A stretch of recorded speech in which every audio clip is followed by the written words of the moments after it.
Di Akademi Sihir Tempur ini semua orang sepakat satu hal, tukang obat nggak ada gunanya di sini.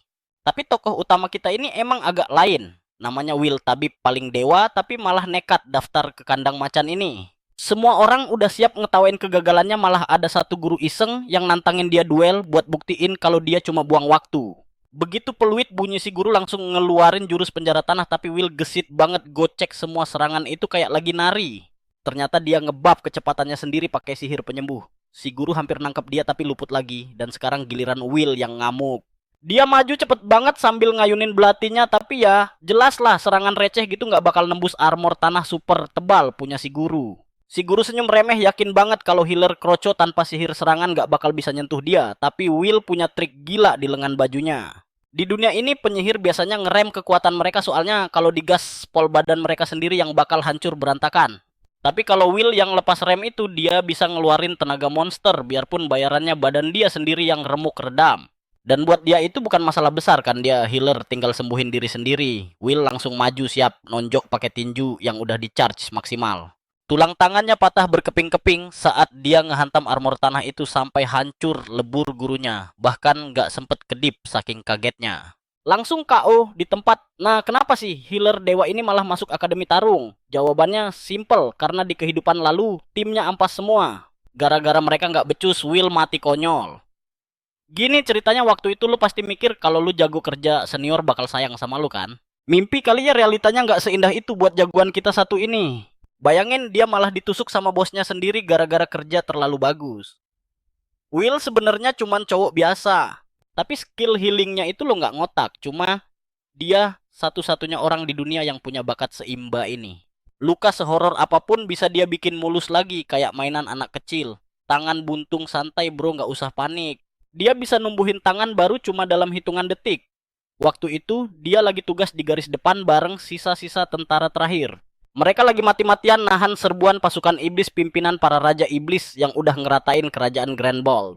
Para prajurit bertarung kayak orang kesetanan, ngerahin segala cara buat ngusir makhluk-makhluk jahanam itu. Dunia udah hancur lebur. Nah, karena si Will ini nol besar soal berantem, tugas dia cuma satu, jadi suster keliling buat yang sekarat. Kerjaannya nyeret nyawa orang dari pintu akhirat, tapi jujur aja nih, manusia biasa mana menang lawan monster yang nongol langsung dari kerak neraka. Itulah kenapa para tentara bolak-balik ke tenda medis dengan kondisi tangan atau kaki yang udah copot. Will sih rajin banget nambal badan mereka, tapi lama-lama mental para prajurit ini kena juga, capek perang melulu. Baru sembuh bentar udah bonyok lagi. Akhirnya mereka pasrah sama nasib, sadar kalau hidup mereka udah di ujung tanduk. Mereka mikir mending mati aja di medan perang biar penderitaannya kelar, dan inilah alasan konyol kenapa Will malah ditusuk. Kaptennya ngerasa Will itu nggak peka, nggak ngerti betapa ngeri dan sakitnya trauma yang mereka rasain setiap hari. Setiap kali disembuhin, mereka dipaksa balik lagi ke neraka itu sampai akhirnya para tentara yang udah putus asa itu kabur dari garis pertahanan, ngebiarin monster raksasa nginjek-nginjek sisa kerajaan sampai rata tanah. Will cuma bisa bengong ngelihat teman-temannya dibantai depan mata, kepala sendiri dan rumahnya hancur.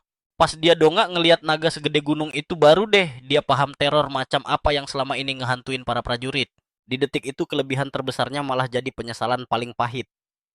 Coba aja dia punya otot buat nonjok, bukan cuma buat ngobatin. Pasti dia bisa nyelamatin nyawa orang-orang di sekitarnya.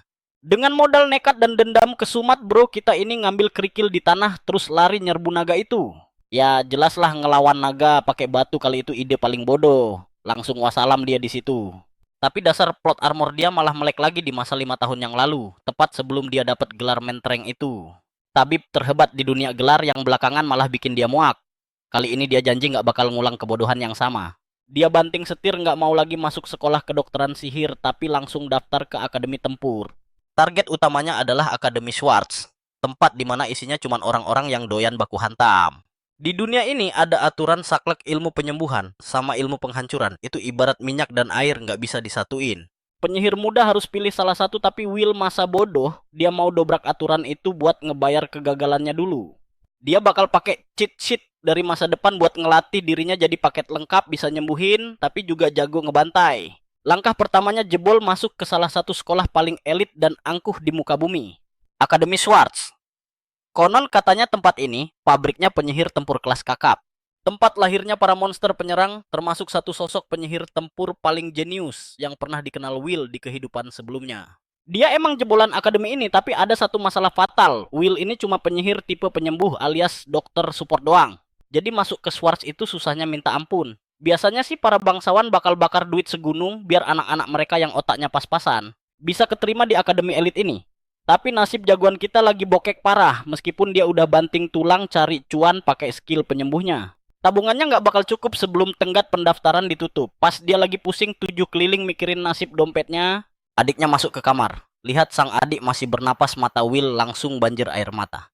Si adik yang bingung lihat reaksi lebay itu, malah ngira abangnya lagi sakit perut melilit sampai nangis kejer. Will buru-buru ngapus air mata dan ngeles. Bilang cuma kelilipan debu, padahal dalam hati dia lagi pesta pora saking girangnya lihat adiknya masih hidup. Kali ini dia bersumpah bakal pasang badan buat ngelindungin adiknya dari bencana yang dulu ngerenggut nyawanya, dan bukan cuma dia. Dia bakal pastiin semua orang yang dulu gagal, dia selamatin bakal aman. Tiba-tiba lampu bohlam di otaknya nyalating. Kayaknya dia udah nemu jalan tikus buat langkah selanjutnya. Tapi sebelum lanjut kita butuh info orang dalam dikit soal Federasi Akademi Sihir. Ini organisasi superpower yang ngawasin semua sekolah sihir di kerajaan yang punya wewenang bagi-bagi aturan main dan kurikulum buat semua pendidikan sihir. Nah, bos besar federasi ini kebetulan juga ngerangkap jabatan jadi kepala sekolah Akademi Swords. Tapi anehnya belakangan ini si bos besar malah masa bodoh sama urusan federasi. Gak lama kemudian, alasannya kebongkar dia lagi galau berat gara-gara cucu kesayangannya Maris sakit keras. Kenalin nih kakek bucin cucu, namanya Arnhelm Goldgrand, sang ketua Federasi Akademi Sihir, sekaligus Kapsek Swords. Si kakek tua ini udah janji ke cucunya kalau dia bakal nyeret penyihir penyembuh paling jago yang bisa bebasin dia dari penderitaan. Sayangnya di kehidupan Will yang sebelumnya, si cucu cantik ini meninggal gara-gara si kakek telat nemu dokter yang kompeten. Makanya MC kita yang gak punya urat malu ini nekat nyelonong masuk ke kamar cucu ketua tanpa permisi. Enaknya jadi orang terkenal Will gak perlu repot-repot ngenalin diri ke si kakek yang udah standby di sana. Si kakek jelas udah tahu soal murid beasiswa dari High League ini. Lagian nama Will udah viral sekerajaan gara-gara bakat penyembuhannya yang gak ngotak. Makanya si ketua heran rasanya gak pantas banget orang sekelas Will main petak umpet kayak maling jemuran. Dalam hati sih Will ngaku kalau caranya emang kurang elegan. Kalau bukan karena pengalaman hidup 2 kali, mana berani dia nerobos privasi orang gede begini. Tapi ya mau gimana lagi, sopan santun itu barang mewah yang gak mampu dia beli sekarang. Dia harus gerak cepat karena cuman dia obatnya. Tentu aja si kakek tua bangka itu paham kalau gak ada makan siang gratis dan dia nuntut anak muda ini buat jujur soal maunya apa. Will cuma tegasin kalau waktu itu uang nyawa cucunya lebih penting daripada nego alot. Akhirnya si kakek luluh dan ngasih lampu hijau. Will langsung duduk di tepi ranjang siap keluarin jurus andalannya.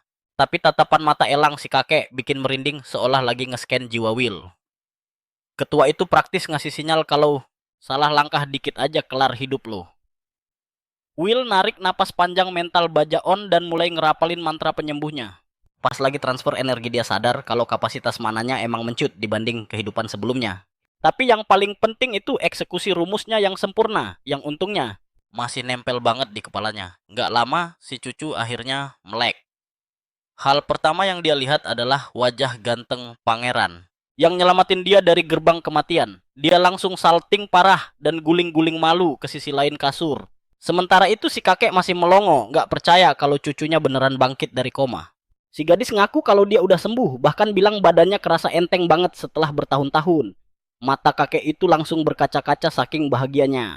Beban berat yang selama ini bikin pundaknya pegal akhirnya keangkat semua berkat aksi heroik MC kita. Tak lama kemudian, 2 laki-laki beda generasi itu duduk santai di ruang tamu. Setelah basa-basi, terima kasih si kakek. Siap ngabulin permintaan apa aja yang Will mau. Will senyum tipis bilang dia nggak bakal minta yang aneh-aneh kok. Permintaannya masih masuk akal buat dikabulin ketua. Lagian satu dunia juga tahu kalau nggak ada yang bisa nandingin Will.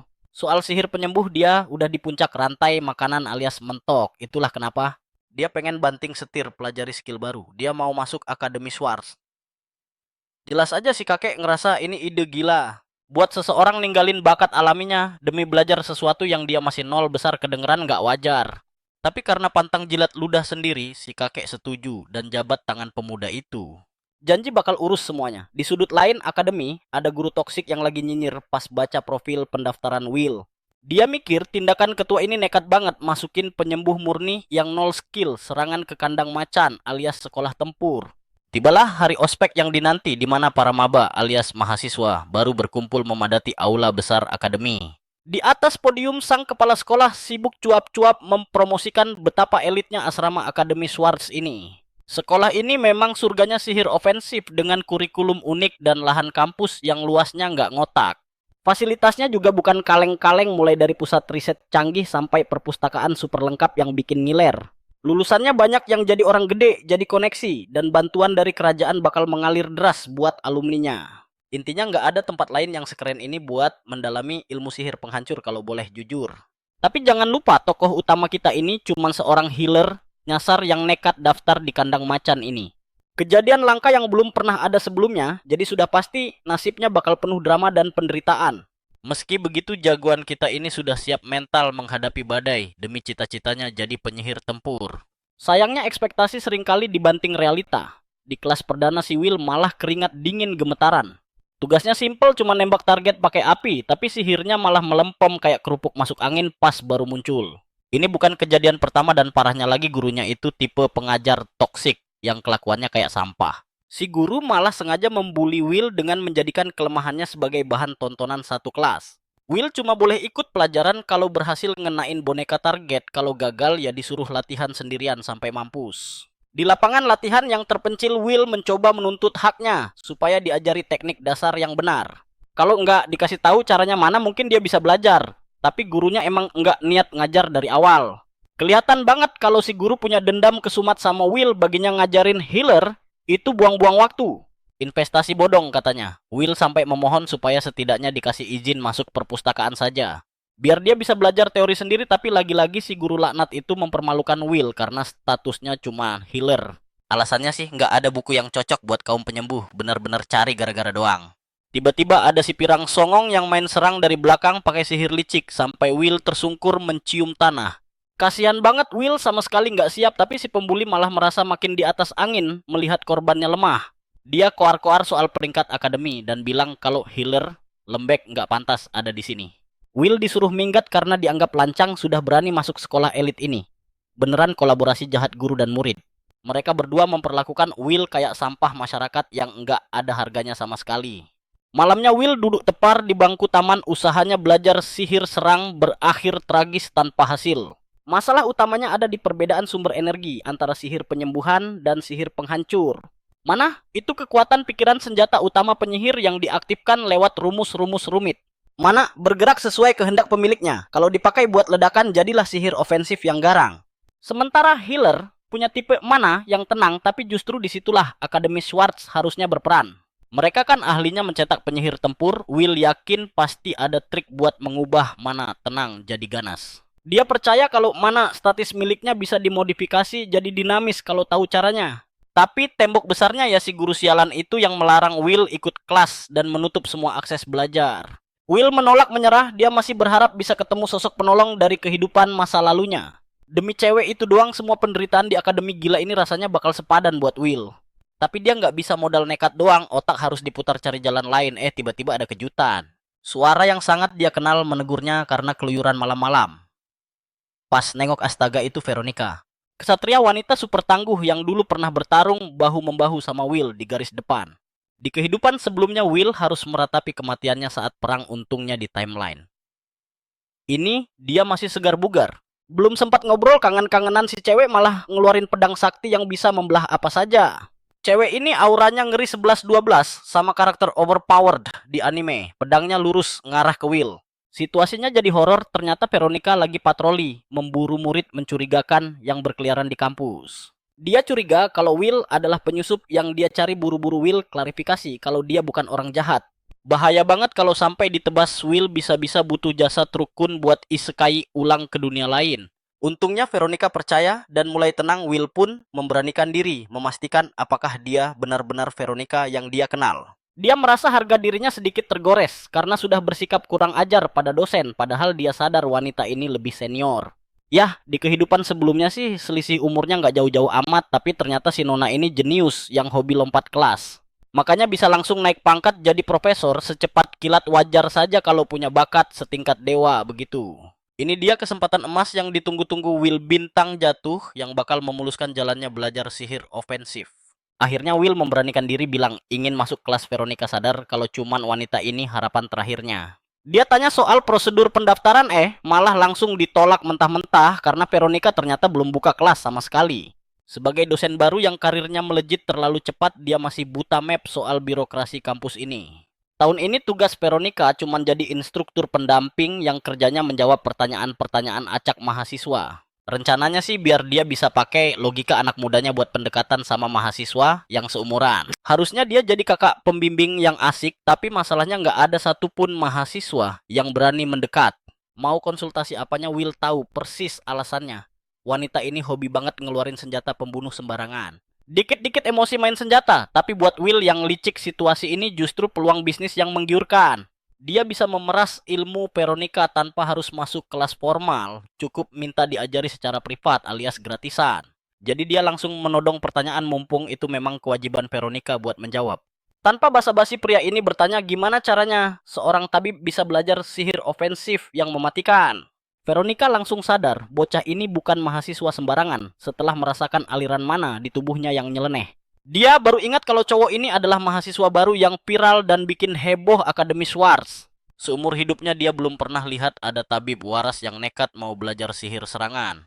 Untungnya di Schwartz ada kurikulum khusus buat melatih sesuatu yang disebut mana dinamis. Itu pondasi yang Will yakini sebagai langkah awal sempurna, dan saat Veronica mengonfirmasi hal itu, Will sudah girang setengah mati merasa ada harapan, tapi wanita itu langsung menyiramnya dengan kenyataan pahit kalau otaknya nggak bakal mampu. Katanya dia nggak bakal bisa belajar sihir serangan meski pakai cara itu bikin Will melongo kaget bukan main. Apalagi pas Veronica jelasin kalau tubuh Will sudah overdosis sama mana statis. Jadi percuma saja membangun mana dinamis dari nol, ujung-ujungnya bakal larut dan berubah jadi statis lagi. Kalaupun dia maksa pakai metode lain, percampuran dua jenis energi yang beda, itu bakal bikin kacau balau. Alhasil mustahil buat dia merapal sihir serangan apapun, masa depannya langsung terasa suram. Sudah capek-capek pindah akademi, ternyata memang nggak ada jalan buat tabib jadi petarung zong besar. Will mulai menyesal kenapa waktu ditabrak truk kun dan hidup lagi, dia nggak dikasih buku panduan manual sekalian. Tapi dia menolak menyerah meski harus memeras otak sampai jadi Einstein-nya generasi ini. Dia berniat menciptakan metode baru dan pamit undur diri, tapi tiba-tiba Veronica menahannya buat menyelesaikan penjelasan. Dia lanjut bicara, memang fakta kalau tabib itu kodratnya nggak bisa pakai sihir serangan murni. Tapi ada satu celah logika yang bisa bikin tabib jadi penyihir tempur omongan yang bikin Will makin puyeng. Karena Will nggak nyampe logikanya, Veronica langsung praktek dengan mengeluarkan pedang besi khususnya. Senjata itu jelas buat menebas musuh, lalu dia menunjuk bangku kayu di sebelah mereka. Fungsinya jelas buat diduduki, intinya profesor ini cuma mau bilang kalau air itu basah dan api itu panas. Kedengarannya receh, tapi plot twistnya dia tiba-tiba mengangkat bangku taman yang berat itu dengan enteng. Kalau dipakai buat menggebuk orang sampai babak belur bangku itu sah jadi senjata, Will malah salah fokus sama kekuatan si ibu dosen. Gimana bisa tangan lidi begitu mengangkat beban berat dasar emak-emak perkasa? Pokoknya poin Veronica begini, biarpun diciptakan untuk tujuan beda, kalau cara pakainya diubah, hasilnya terserah penggunanya. Dia mendemonstrasikan teorinya dengan tangan lalu mengelus pipi Will sampai cowok itu wajahnya merah padam. Harusnya ini jadi adegan romantis, sampai tiba-tiba Veronica menyentil jidat Will sekuat tenaga demi membuktikan dua fungsi tangan. Kayaknya dia keenakan ngegaplok sampai sakit banget, tapi intinya sama barangnya satu cara pakainya yang beda. Mata batin Will akhirnya terbuka, dia mulai berpikir apa sihir penyembuhannya bisa dipakai buat menyakiti. Selama ini dia nggak pernah kepikiran ide gila itu. Alasan kenapa dua kubu penyihir selalu ribut adalah karena perbedaan prinsip dasar mana mereka, tapi di mata Veronica bocah satu ini spesies langka. Bu guru sadar kalau si MC ini beneran cari mati dengan nekat masuk ke akademi sihir tempur, padahal dia support. Tapi energi mananya itu loh, ngasih sinyal kuat kalau dia bukan sekadar dokter keliling biasa. Ini detail kecil yang bahkan Will sendiri nggak sadar bikin gurunya curiga. Jangan-jangan ini salah satu fitur curang yang dikasih sama Trukun pas isekai. Sambil nempelin pedang ke leher muridnya, cewek itu maksa Will buat peka dan ngebakar nafsu membunuh di jiwanya. Kalau dia bisa lakuin itu, dia bakal jadi monster yang bakal ngeratain siapa aja yang berani ngehalangin jalan ninjanya. Besoknya jagoan kita masih kepikiran ceramah gurunya kemarin sore. Si ibu guru pakai banyak banget contoh buat jelasin poinnya, tapi yang bikin Will bingung adalah kenapa dia santuy banget dan gak mandang rendah healer. Kayak orang lain pada umumnya. Ditambah lagi, dia bisa ngasih teori dadakan yang beneran. Masuk akal. Will mulai curiga, jangan-jangan gurunya ini user Ra. Teknik curang yang sama tapi lamunannya langsung buyar. Gara-gara instruktur songong yang manggil dia healer dengan nada ngejek. Kelas hari ini spesial banget soalnya. Bakal ada sesi baku hantam 1 lawan 1 secara massal. Dia boleh ikutan tanding bareng yang lain, tapi masalah dia bisa pakai sihir serangan atau enggak, itu derita dia sendiri. Si guru laknat ini juga udah nentuin daftar duelnya, dan gak pakai ragu sedikit pun. Orang ini masangin jagoan kita lawan si Ulpis cowok pirang rese yang kemarin cari gara-gara. Will sebenarnya males banget ngeladenin bocah ini. Soalnya si Ulpis ini lulusan Akademi Bangsawan terkenal dan punya backing an ngeri. Dia tipikal anak papa yang duitnya nggak berseri, tapi parahnya dia emang jago banget. Sihir serangan tipe Nuke. Ulpis udah yakin menang dan mulai trash talk. Nanya, apa Will bakal nangis lari ke pelukan mamanya abis dihajar nanti? Will mati-matian nahan diri. Biar nggak kepancing emosinya sama si bocah ingusan ini. Meskipun dia aslinya dari masa depan dan tahu lagi ngelawan anak kecil, tetap aja kelakuannya bikin darah tinggi. Untungnya Will pengen ngetes teori Veronica langsung di lapangan. Jadi dia mulai tertarik sama duel ini. Dia minta perhatian profesor dan nolak mentah-mentah buat mundur atau nyerah. Jagoan kita malah ngajuin proposal gila, dia ngaku nggak punya bakat sihir serangan sama sekali yang bikin duel ini buang waktu. Jadi dia naikin taruhannya dan dengan lantang bilang kalau dia bakal sukarela. Drop out alias keluar dari Akademi Swords. Kalau sampai dia kalah di pertandingan ini, si profesor jelas kegirangan denger itu. Tapi sisi lainnya kalau Will menang, dia minta diizinin ikut kelas reguler kayak murid lain. Ini tawaran yang ngehina banget, tapi Ulpis saking sombongnya malah ketawa ngakak. Bilang kalau ide dia bisa kalah itu bener-bener nggak masuk akal. Dia pikir Will lagi halusinasi tingkat dewa di dunia khayalannya dan gak ada harapan menang. Instruktur yang udah muak sama drama mereka langsung terima tawaran itu dan nyuruh 2 kontestan ambil posisi masing-masing. Wasit ngasih kode mulai dan pertandingan dibuka dengan Ulpis yang santuy banget ngaktifin sihir serangannya. Dia nyiptain banyak banget belati bercahaya. Ini teknik andalannya sihir penciptaan pisau pokoknya bro. Ini udah kayak Gilgamesh versi pasar malam. Dengan koleksi pedang ukuran mininya itu. Dia nembakin semua belati itu ke arah Will sambil koar-koar kalau nggak mungkin healer sampah bisa nangkis serangan ini. Tapi jagoan kita malah pasang pos meditasi Buddha siap-siap buka domain expansion. Begitu tekniknya aktif, dia bisa nyamain kecepatan belati itu dan ngehindar dengan super efisien tanpa lecet sedikit pun. Ini teknik manipulasi kehidupan cara Will buat ngotak-atik esensi makhluk hidup. Di sekitarnya ngeboost HP mereka sampai batas maksimal. Tapi plot twistednya, teknik ini juga bisa dipakai buat nyerang. Ulpis panik dan bilang itu cuma hoki sampah, tapi jagoan kita malah asik. Farming. Aura. Dengan pose yang sama dia nangkep belati si Gilgamesh, Kadawe. Sebelum nebas sisanya dengan gaya swag ala Shiru Emiya. Senjata lawan rontok dan damage-nya 0 besar, tapi Will baru aja pemanasan. Cuma, modal 1 belati dia niat kelarin ini duel. Penonton bengong, otak mereka nggak nyampe lihat healer. Main mod bantai pakai serangan fisik. Bener-bener di luar nalar mereka. Padahal aslinya Will cuma pakai sihir penyembuhan yang dimodif jadi serangan. Gue bahkan nggak pakai sihir serangan loh. Ulpis yang kepepet mulai banyak bacot bilang dia tadi nahan diri selama ini. Katanya dia bisa gandain jumlah pisaunya sesuka hati, seolah itu bakal ngaruh.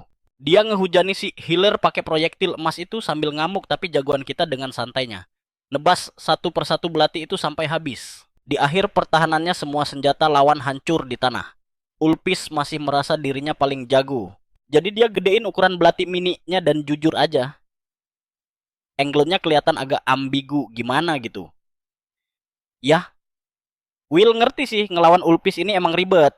Karena bocah ini punya bakat dan paham kompleksitas sihir. Ulpis maksa belatinya muter kenceng buat nambah daya hancur. Udah kayak nembakin rudal ke arah Will. Bro beneran nyolong teknik panah apinya Sukuna, tapi tetap aja Will tangkis serangan itu kayak bukan apa-apa. Ulpis udah kehabisan stok jurus curian dari anime lain dan cuma bisa teriak frustrasi. Sementara itu jagoan kita mikir buat naikin tenaganya pelan-pelan. Projektil ganas itu ditepis gampang banget bikin Ulpis melongo. Sebelum dia sempat ngapa-ngapain, Will teleportasi ke belakangnya pakai jurus pindah tempat ala Goku, sambil janji bakal nyembuhin dia abis dihajar nanti. Tanpa babi bu, dia langsung melancarkan serangan mematikan, tapi si instruktur Rese itu malah ikut campur dan memunculkan tembok tanah raksasa di tengah-tengah mereka. Dengan dalih pertarungan sudah kelar, instruktur menyuruh mereka minggir buat giliran orang lain, sementara si bangsawan songong itu mentalnya hancur lebur karena kalah telak. Tapi Will sih masa bodoh, dia cuma girang, akhirnya bisa masuk kelas reguler, bikin si instruktur ampas itu makin gondok setengah mati melihatnya. Setelah urusannya beres, dia langsung tancap gas meninggalkan arena sambil merenungi pengalaman tempur barusan di kepalanya. Dia berhasil meracik sihir serangannya sendiri yang cukup OP buat menumbangkan penyihir elit semua ini berkat didikan keras dari Nona Veronica. Sementara itu si pecundang yang keok tadi dibopong sama instrukturnya dan Ulpis langsung bisik-bisik minta permohonan khusus ke gurunya itu. Dia memohon supaya kekalahannya nggak dilaporkan ke bapaknya. Dasar dua orang ini mental tempe banget persis kayak hater di internet yang nggak punya jiwa sportif sama sekali. Adegan berpindah ke ruang kelas di mana Will sudah siap sedia niatnya bulat buat menimba ilmu dan mempertajam pemahamannya soal sihir ofensif di sini. Sang instruktur masuk dan langsung melirik sinis ke arah Will sebelum mulai mengajar yang sejauh ini materinya masih cetek banget buat pemula. Ternyata satu wali kelas memegang semua mata pelajaran, tapi yang paling bikin Will penasaran sih sesi pembuatan alat-alat magis. Teringat konsep serupa waktu di Akademi Penyembuhan hari ini. Agendanya adalah merakit bom es dan instruktur mulai membagikan bahan bakunya. Para siswa disuruh merakit bahan itu dan Will baru sadar kalau seumur hidup dia belum pernah benar-benar menempa senjata pembunuh. Di kehidupan sebelumnya cuma bikin item pemulihan doang, tapi di Akademi Tempur ini dia dituntut wajib bisa menciptakan senjata buat perang. Mana yang dipakai jelas harus tipe dinamis, tapi kalau bicara soal proses penciptaan barang, aturannya sedikit berbeda. Sifat dasar mana jadi nggak terlalu relevan, makanya Will santai saja meski dia punya gudang, mana statis yang melimpah ruah. Pas dia ngecek bahan-bahan di meja, isinya ada pecahan golem es sama serbuk ranting api yang sudah digiling halus. Mengikuti petunjuk yang ada, dia mencampur pecahan itu, tapi tiba-tiba terjadi reaksi kimia magis yang super cepat. Will panik dan langsung melempar pecahan es itu pakai teknik penguatan tubuh, bikin benda kecil itu meledak dahsyat di udara. Ledakan itu menyisakan paku-paku es tajam. Jagoan kita sih kagum sama hasilnya, tapi tingkahnya barusan itu cari masalah. Dianggap sangat tidak sopan di dalam kelas, sang instruktur langsung menyemprotnya dan tanpa basa-basi bilang kalau dia bakal memotong nilai Will habis-habisan, sementara para pembuli lain tertawa puas, apalagi si Ulpis yang paling kencang ketawanya. Jelas banget ada main mata antara dia dan guru itu. Kelas berikutnya tentang makhluk sihir sudah dimulai dan Will kebagian salamander yang imut. Saat instruktur koar-koar nyuruh siswa rendahan buat pasang kuping, jagoan kita malah agak risih harus sedekat itu sama makhluk ajaib. Mesin pembunuh mungil itu tiba-tiba menembakkan meriam api yang bikin Will menghindar, tapi ternyata itu cuma delusi paranoid di kepalanya doang. Gerakan kagetnya malah mancing perhatian instruktur yang langsung menyita wadah miliknya. Situasi makin runyam saja buat dia. Will akhirnya sadar apa yang sebenarnya terjadi. Instruktur mengizinkannya masuk kelas bukan buat belajar, tapi buat dijadikan bahan siksaan di setiap sesi. Artinya dia nggak bakal dapat ilmu apa-apa kalau diam saja dia harus putar otak. Sementara itu ada murid misterius yang mengamatinya dari kejauhan. Murid itu sepertinya paham betul ketidakadilan yang terjadi. Perundungan terus berlanjut tanpa henti. Will harus pasang badan bukan cuma dari sesama siswa, tapi juga dari pertanyaan guru yang ngawur dan di luar silabus, bikin poin akademiknya hancur lebur sampai ke dasar. Parahnya lagi pas balik ke asrama, dia nemu tumpukan sampah menggunung di kamarnya. Dan waktu dia coba lapor ke pengawas soal masalah ini, si pengawas malah menghukumnya dengan mencabut jatah makan malam. Bener-bener dikeroyok nasib sial dari segala penjuru. Dia ambruk di kamarnya sadar kalau akademi ini isinya cuma para pembenci, padahal dia baru saja membuat satu kemajuan kecil. Sekarang segudang cobaan datang lagi buat menghalanginya, tapi Will paham kalau kecepatan perkembangannya saat ini sudah luar biasa, jadi dia nggak mau ambil pusing sama para penindas itu. Poin plusnya dia sudah berhasil menghajar salah satu dari mereka. Dan dia menang telak itu bukti mutlak kalau dia punya potensi besar buat jadi penyihir tempur kelas kakap. Fokus pada mimpi indahnya, Will teringat dia sudah dapat buku paket, jadi sekarang dia bisa ngerjain PR dan belajar dengan benar tanpa gangguan.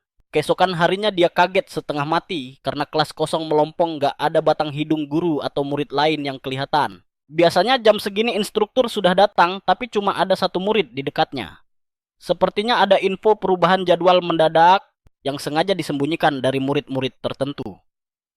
Dengan perasaan dongkol, Will bangkit buat mengajak ngobrol cewek itu. Dia mendekat sampai bikin gadis itu terlonjak kaget, padahal jagoan kita cuma mau nanya apa jadwal kelas berubah semalam. Dan tebakannya benar, ini pasti ulah instruktur yang sentimen sama murid tertentu, dan rupanya gadis ini juga masuk dalam daftar hitam. Jadi nasib mereka berdua sama-sama di ujung tanduk gadis itu berpikir mungkin ada bagusnya kalau dua penyendiri yang sering dibully ini bersatu. Will bisa merasakan ketakutannya, jadi dengan senyum cerah, dia mengulurkan tangan menawarkan persahabatan tulus. Gadis itu terpana dan langsung menundukkan kepala penuh hormat padanya, memperkenalkan dirinya sebagai Erika Glenn.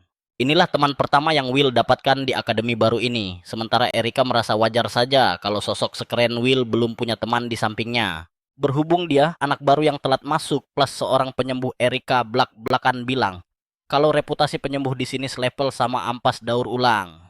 Padahal dia sendiri penyihir tipe serang, tapi tumben banget cewek ini nggak sombong sama sekali soal statusnya. Dari gelagatnya Will langsung paham kalau diskriminasi di Akademi Schwartz ini sudah mendarah daging dan jadi budaya toksik. Masuk akal sih penyihir serang, kan taruhan nyawa di garis depan, wajar kalau mereka mandang rendah kaum penyembuh yang cuma ngumpet cari aman di belakang. Di kehidupan sebelumnya Will itu tabib legendaris sultan di dunia medis yang dipuja satu kerajaan karena kesaktiannya. Tapi di Akademi Serang ini gelar lamanya nggak laku. Kalau dia cuma diem doang, dia bakal digiling habis sama sistem kasta sekolah ini. Dia harus lawan arus kalau mau bertahan hidup. Erika yang kepo akhirnya nanya, ngapain dia nekat masuk kandang macan begini? Sambil ngatur napas biar kelihatan keren, Will bilang, dia ogah terima nasib jadi tukang obat seumur hidup. Dia mau maju ke garis depan bodo amat sama takdirnya sebagai penyembuh. Alasan pribadinya ini bikin Erika kicap sebentar. Ngomong-ngomong soal Erika, dia ini sebenarnya putri bangsawan pinggiran yang nasibnya agak miris. Keluarganya krisis pewaris cowok, jadi ortunya udah pasrah kalau marga mereka bakal punah. Erika pun mutusin buat ambil alih setir. Dia mikir kalau bisa jadi penyihir tempur yang sakti mandraguna, status kepala keluarga bakal otomatis jatuh ke tangannya. Cita-citanya sih mulia banget, tapi realitanya pahit. Erika ini bakat sihirnya minus bener-bener nol besar. Di kelas dia cuma jadi bahan bulian dan gak punya temen, makanya dia girang banget nemu temen senasib sepenanggungan kayak si Will ini. Dia malah ngeledek Will sebagai sobat Blun yang bakal nemenin dia jadi juru kunci ranking. Will sih santai aja dihina begitu. Anggap aja angin lalu toh, Will cuma senyum misterius sambil ngebatin kalau ekspektasi Erika bakal dipatahin sebentar lagi. Will ngajak dia pindah ke ruang kelas yang bener. Sampai di sana mereka telat masuk ke kandang singa. Dosen yang ngajar di sana tipikal guru pembunuh yang hobi nyari kesalahan. Will coba ngeles, sopan bilang nggak tahu jadwal ganti dadakan. Tapi dasar dosen rese yang otaknya kaku, alasan ditolak mentah-mentah. Sebagai hukuman, Will disuruh maju ngerjain soal maut. Erika langsung pucat pasi. Dia tahu Will itu rajanya bolos mana, mungkin bisa jawab soal dewa yang belum pernah dipelajari. Will natap papan tulis, otaknya mulai berputar cepat. Si dosen nambahin teror, bilang kalau salah jawab poin bakal dikurangi drastis. Di pojokan Ulpis ketawa jahat, yakin banget Will bakal dipermalukan habis-habisan di depan umum. Tapi Will malah asik sendiri dalam dunianya. Dia ambil kapur dan mulai nyoret-nyoret papan dengan aura super intens. Satu kelas hening. Ulpis masih mikir itu cuman gaya-gayaan doang, padahal Will lagi ngebongkar rumus sihir itu sampai ke akar-akarnya. Tiba-tiba lingkaran sihir di papan bersinar terang. Semua orang melongorahang, mereka nyusruk ke lantai saking kagetnya. Si dosen rese terpaksa nelen egonya dan ngakuin kalau jawaban Will itu 100% akurat. Ulpis shock berat, Erika apalagi. Gimana ceritanya anak baru yang jarang masuk bisa mecahin kode level dewa begini? Begitu kelas kelar, Erika langsung nyegat Will nuntut penjelasan logis gimana caranya dia bisa jenius mendadak. Gampang kok, jawab Will, enteng banget bikin orang pengen nampol. Gue cuman baca buku paketnya. Ternyata bocah licik ini udah ngehafal materi ujian sebelum soalnya keluar. Tapi yang bikin Erika makin merinding adalah fakta bahwa Will melahap isi buku tebal itu cuman dalam satu malam. Sekali baca langsung nempel di otak kayak mesin fotokopi. Buat Will, buku itu kayak kitab suci sihir serang, isinya daging semua dari teori dasar sampai teknik tingkat tinggi. Penjelasannya super detail. Sebenarnya bisa dipelajari otodidak asalkan punya otak yang cukup encer buat mahamin konsep magisnya. Untungnya Will ini tipe jenius teori. Baca buku teks sihir buat dia rasanya kayak lagi baca novel ringan doang. Dia lahap materi berat itu tanpa beban. Erika mandang dia ngeri, soalnya buku itu dianggap monster sama murid lain. Bahasa di buku itu mustahil dimengerti tanpa dosen pembimbing, tapi Will malah menjadikannya bacaan santai sebelum tidur. Erika nyesel udah ngeremehin Will. Sekarang dia sadar yang sebenarnya ampas di sini itu dia sendiri. Dia panik takut ditinggal solo leveling sama Will sementara dia masih nyangkut di peringkat paling bawah. Tapi Will dengan gaya sok pahlawannya janji bakal jadi tutor privat dadakan buat Erika. Tenang, kita kan bestie, katanya. Erika langsung senyum lebar merasa dapat gendongan gratisan. Padahal mah Will punya agenda tersembunyi. Dia bukan tipe protagonis anime yang percaya kekuatan persahabatan. Dia butuh Erika sebagai alat buat misinya. Will langsung nodong Erika buat satu misi penting di kelas berikutnya, sihir serang dasar, satu kelas yang nggak pernah bisa dia lulusin. Ini alasan kenapa dia nggak pernah naik tingkat. Erika mikir Will bakal bantai kelas itu kayak tadi, tapi zong. Realitanya Will itu cacat mana dia nggak bisa nembakin sihir serang kayak orang normal. Tapi otak liciknya punya ide brilian. Dia butuh Erika jadi joki buat eksekusi rencananya di adegan selanjutnya demi memanipulasi nilai ujian. Para murid kembali berkumpul di area latihan kali ini. Materinya tentang sihir ofensif yang terbagi jadi dua kubu, sihir umum dan sihir unik. Sihir umum itu ibarat resep masakan dengan rumus pasti jadi siapa saja bisa memakainya asal hafal mantranya dengan benar. Berbeda jauh dengan sihir unik yang sifatnya bawaan lahir dan tertanam dalam diri pengguna kayak sihir pisau spesial milik Ulpis. Kurikulum akademi tentu saja memasukkan kedua jenis kelas sihir serang ini supaya para siswa bisa memoles kemampuan mereka. Karena sihir unik tidak punya kunci jawaban yang pasti bagi cowok kita ini, kelas tersebut justru jadi ladang nilai paling gampang. Untuk hadir dan menang di sana sih enteng, tapi sialnya dia malah terjebak kesulitan saat harus belajar sihir serangan umum. Gurunya sadar betul soal kelemahan ini dan memanfaatkan status Will sebagai healer buat menyindir pura-pura memuji teori padahal ada maunya. Dia penasaran gimana nasib Will pas ujian praktek nanti, soalnya secara logika Will bakal gagal total kalau sihir dasar saja tidak becus. Sang instruktur menegaskan kalau tugas kali ini sama persis kayak yang sudah-sudah tidak ada bedanya. Misinya sederhana saja, tembak target di depan mata sekali lagi dengan sihir serangan. Dia merendahkan Will dengan bilang, ini tugas level TK, artinya kalau hal sedasar ini saja gagal, jangan harap bisa lulus dari akademi. Sambil mengumpulkan niat jahatnya si guru, teringat bagaimana bocah ini biasanya memodifikasi sihir penyembuh untuk menyerang. Memang dia pernah pakai sihir penyembuh buat manuver ofensif dan ningkatin statistik fisik badannya, jadi super kuat. Tapi kali ini beda kasus, karena Will tidak bisa pakai sihir serangan murni si guru, cuman mau bocah ini angkat kaki. Dia berharap Will menyerah dan keluar dari kelasnya, tapi protagonis kita malah nyengir kuda menghadapi situasi ini dengan santai. Si instruktur langsung melongo kaget setengah mati saat melihat tangan Will tiba-tiba diselimuti kobaran api besar. Tidak masuk akal banget bocah ini bisa merapal sihir begitu, tapi jangan tertipu, ini sebenarnya cuma taktik licik ala Will. Strategi utamanya bergantung penuh pada Erika yang sudah menciptakan bola api itu sebelumnya buat dia. Menggunakan sihir serangan umum versi Erika, Will menyembunyikan bola api itu di dalam ekor salamander yang dia bawa. Lalu Will hati-hati memakai penyembuhan otomatis buat mengipas apinya biar awet di tangan persis kayak teknik Gojo Satoru. Dia pakai teknik pembalik kutukan buat penyembuhan tanpa batas. Erika saja sempat ragu apakah rencana gila ini bakal berhasil. Cewek itu lupa kalau dia sedang berurusan dengan healer. Terhebat umat manusia, pokoknya Will mematikan sihir penyembuhnya di momen yang pas. Tepat setelah tangannya dibuka, seolah-olah dia baru saja memanifestasikan bola api sakti dari telapak tangannya sendiri. Bagian selanjutnya sih gampang, dia tinggal tembakkan api itu ke sasaran dan boom, kena tepat di tengah target. Si instruktur gemeteran kayak daun kena angin, lagi-lagi harga dirinya diinjak-injak murid sendiri karena ilusi itu terlalu sempurna. Dia tertipu mentah-mentah dan yakin kalau Will beneran merapal sihir serang, jadi mau tak mau nilai lulus langsung diberikan. Erika tepuk tangan heboh dan penonton bingung semua, tapi yang paling panas hatinya jelas si Ulpis yang dongkol abis. Kelar kelas Ulpis melabrak gurunya minta penjelasan padahal dua-duanya sama-sama blank. Tidak tahu trik apa yang dipakai Will. Ego Ulpis tercabik-cabik gara-gara kekalahan telak yang dia derita dari sihir serangan umum bohongan itu.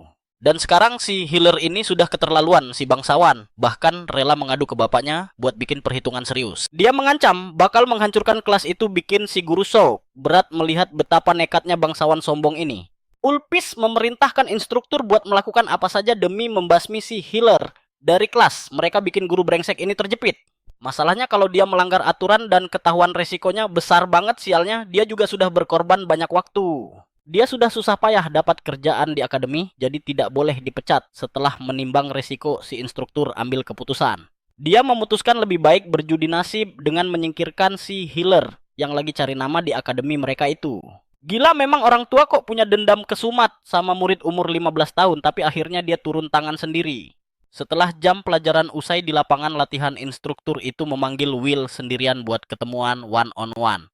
Dia mencoba mengancam cowok kita, tapi Will malah menganggap itu pujian karena terlalu bebal buat sadar situasi bahayanya.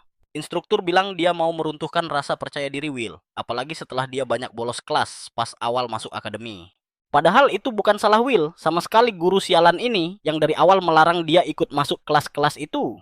Will membantah, argumennya bilang kalau dia sudah mempelajari semua materi itu lewat teman-temannya dan belajar mandiri. Jadi tidak ada yang perlu dikhawatirkan, tapi guru ini bersikap otoriter dan masa bodoh dengan alasan Will. Dia percaya pelajaran baru ini penting buat Will, materinya ditentukan sepihak, jadi sekarang mereka bakal duel.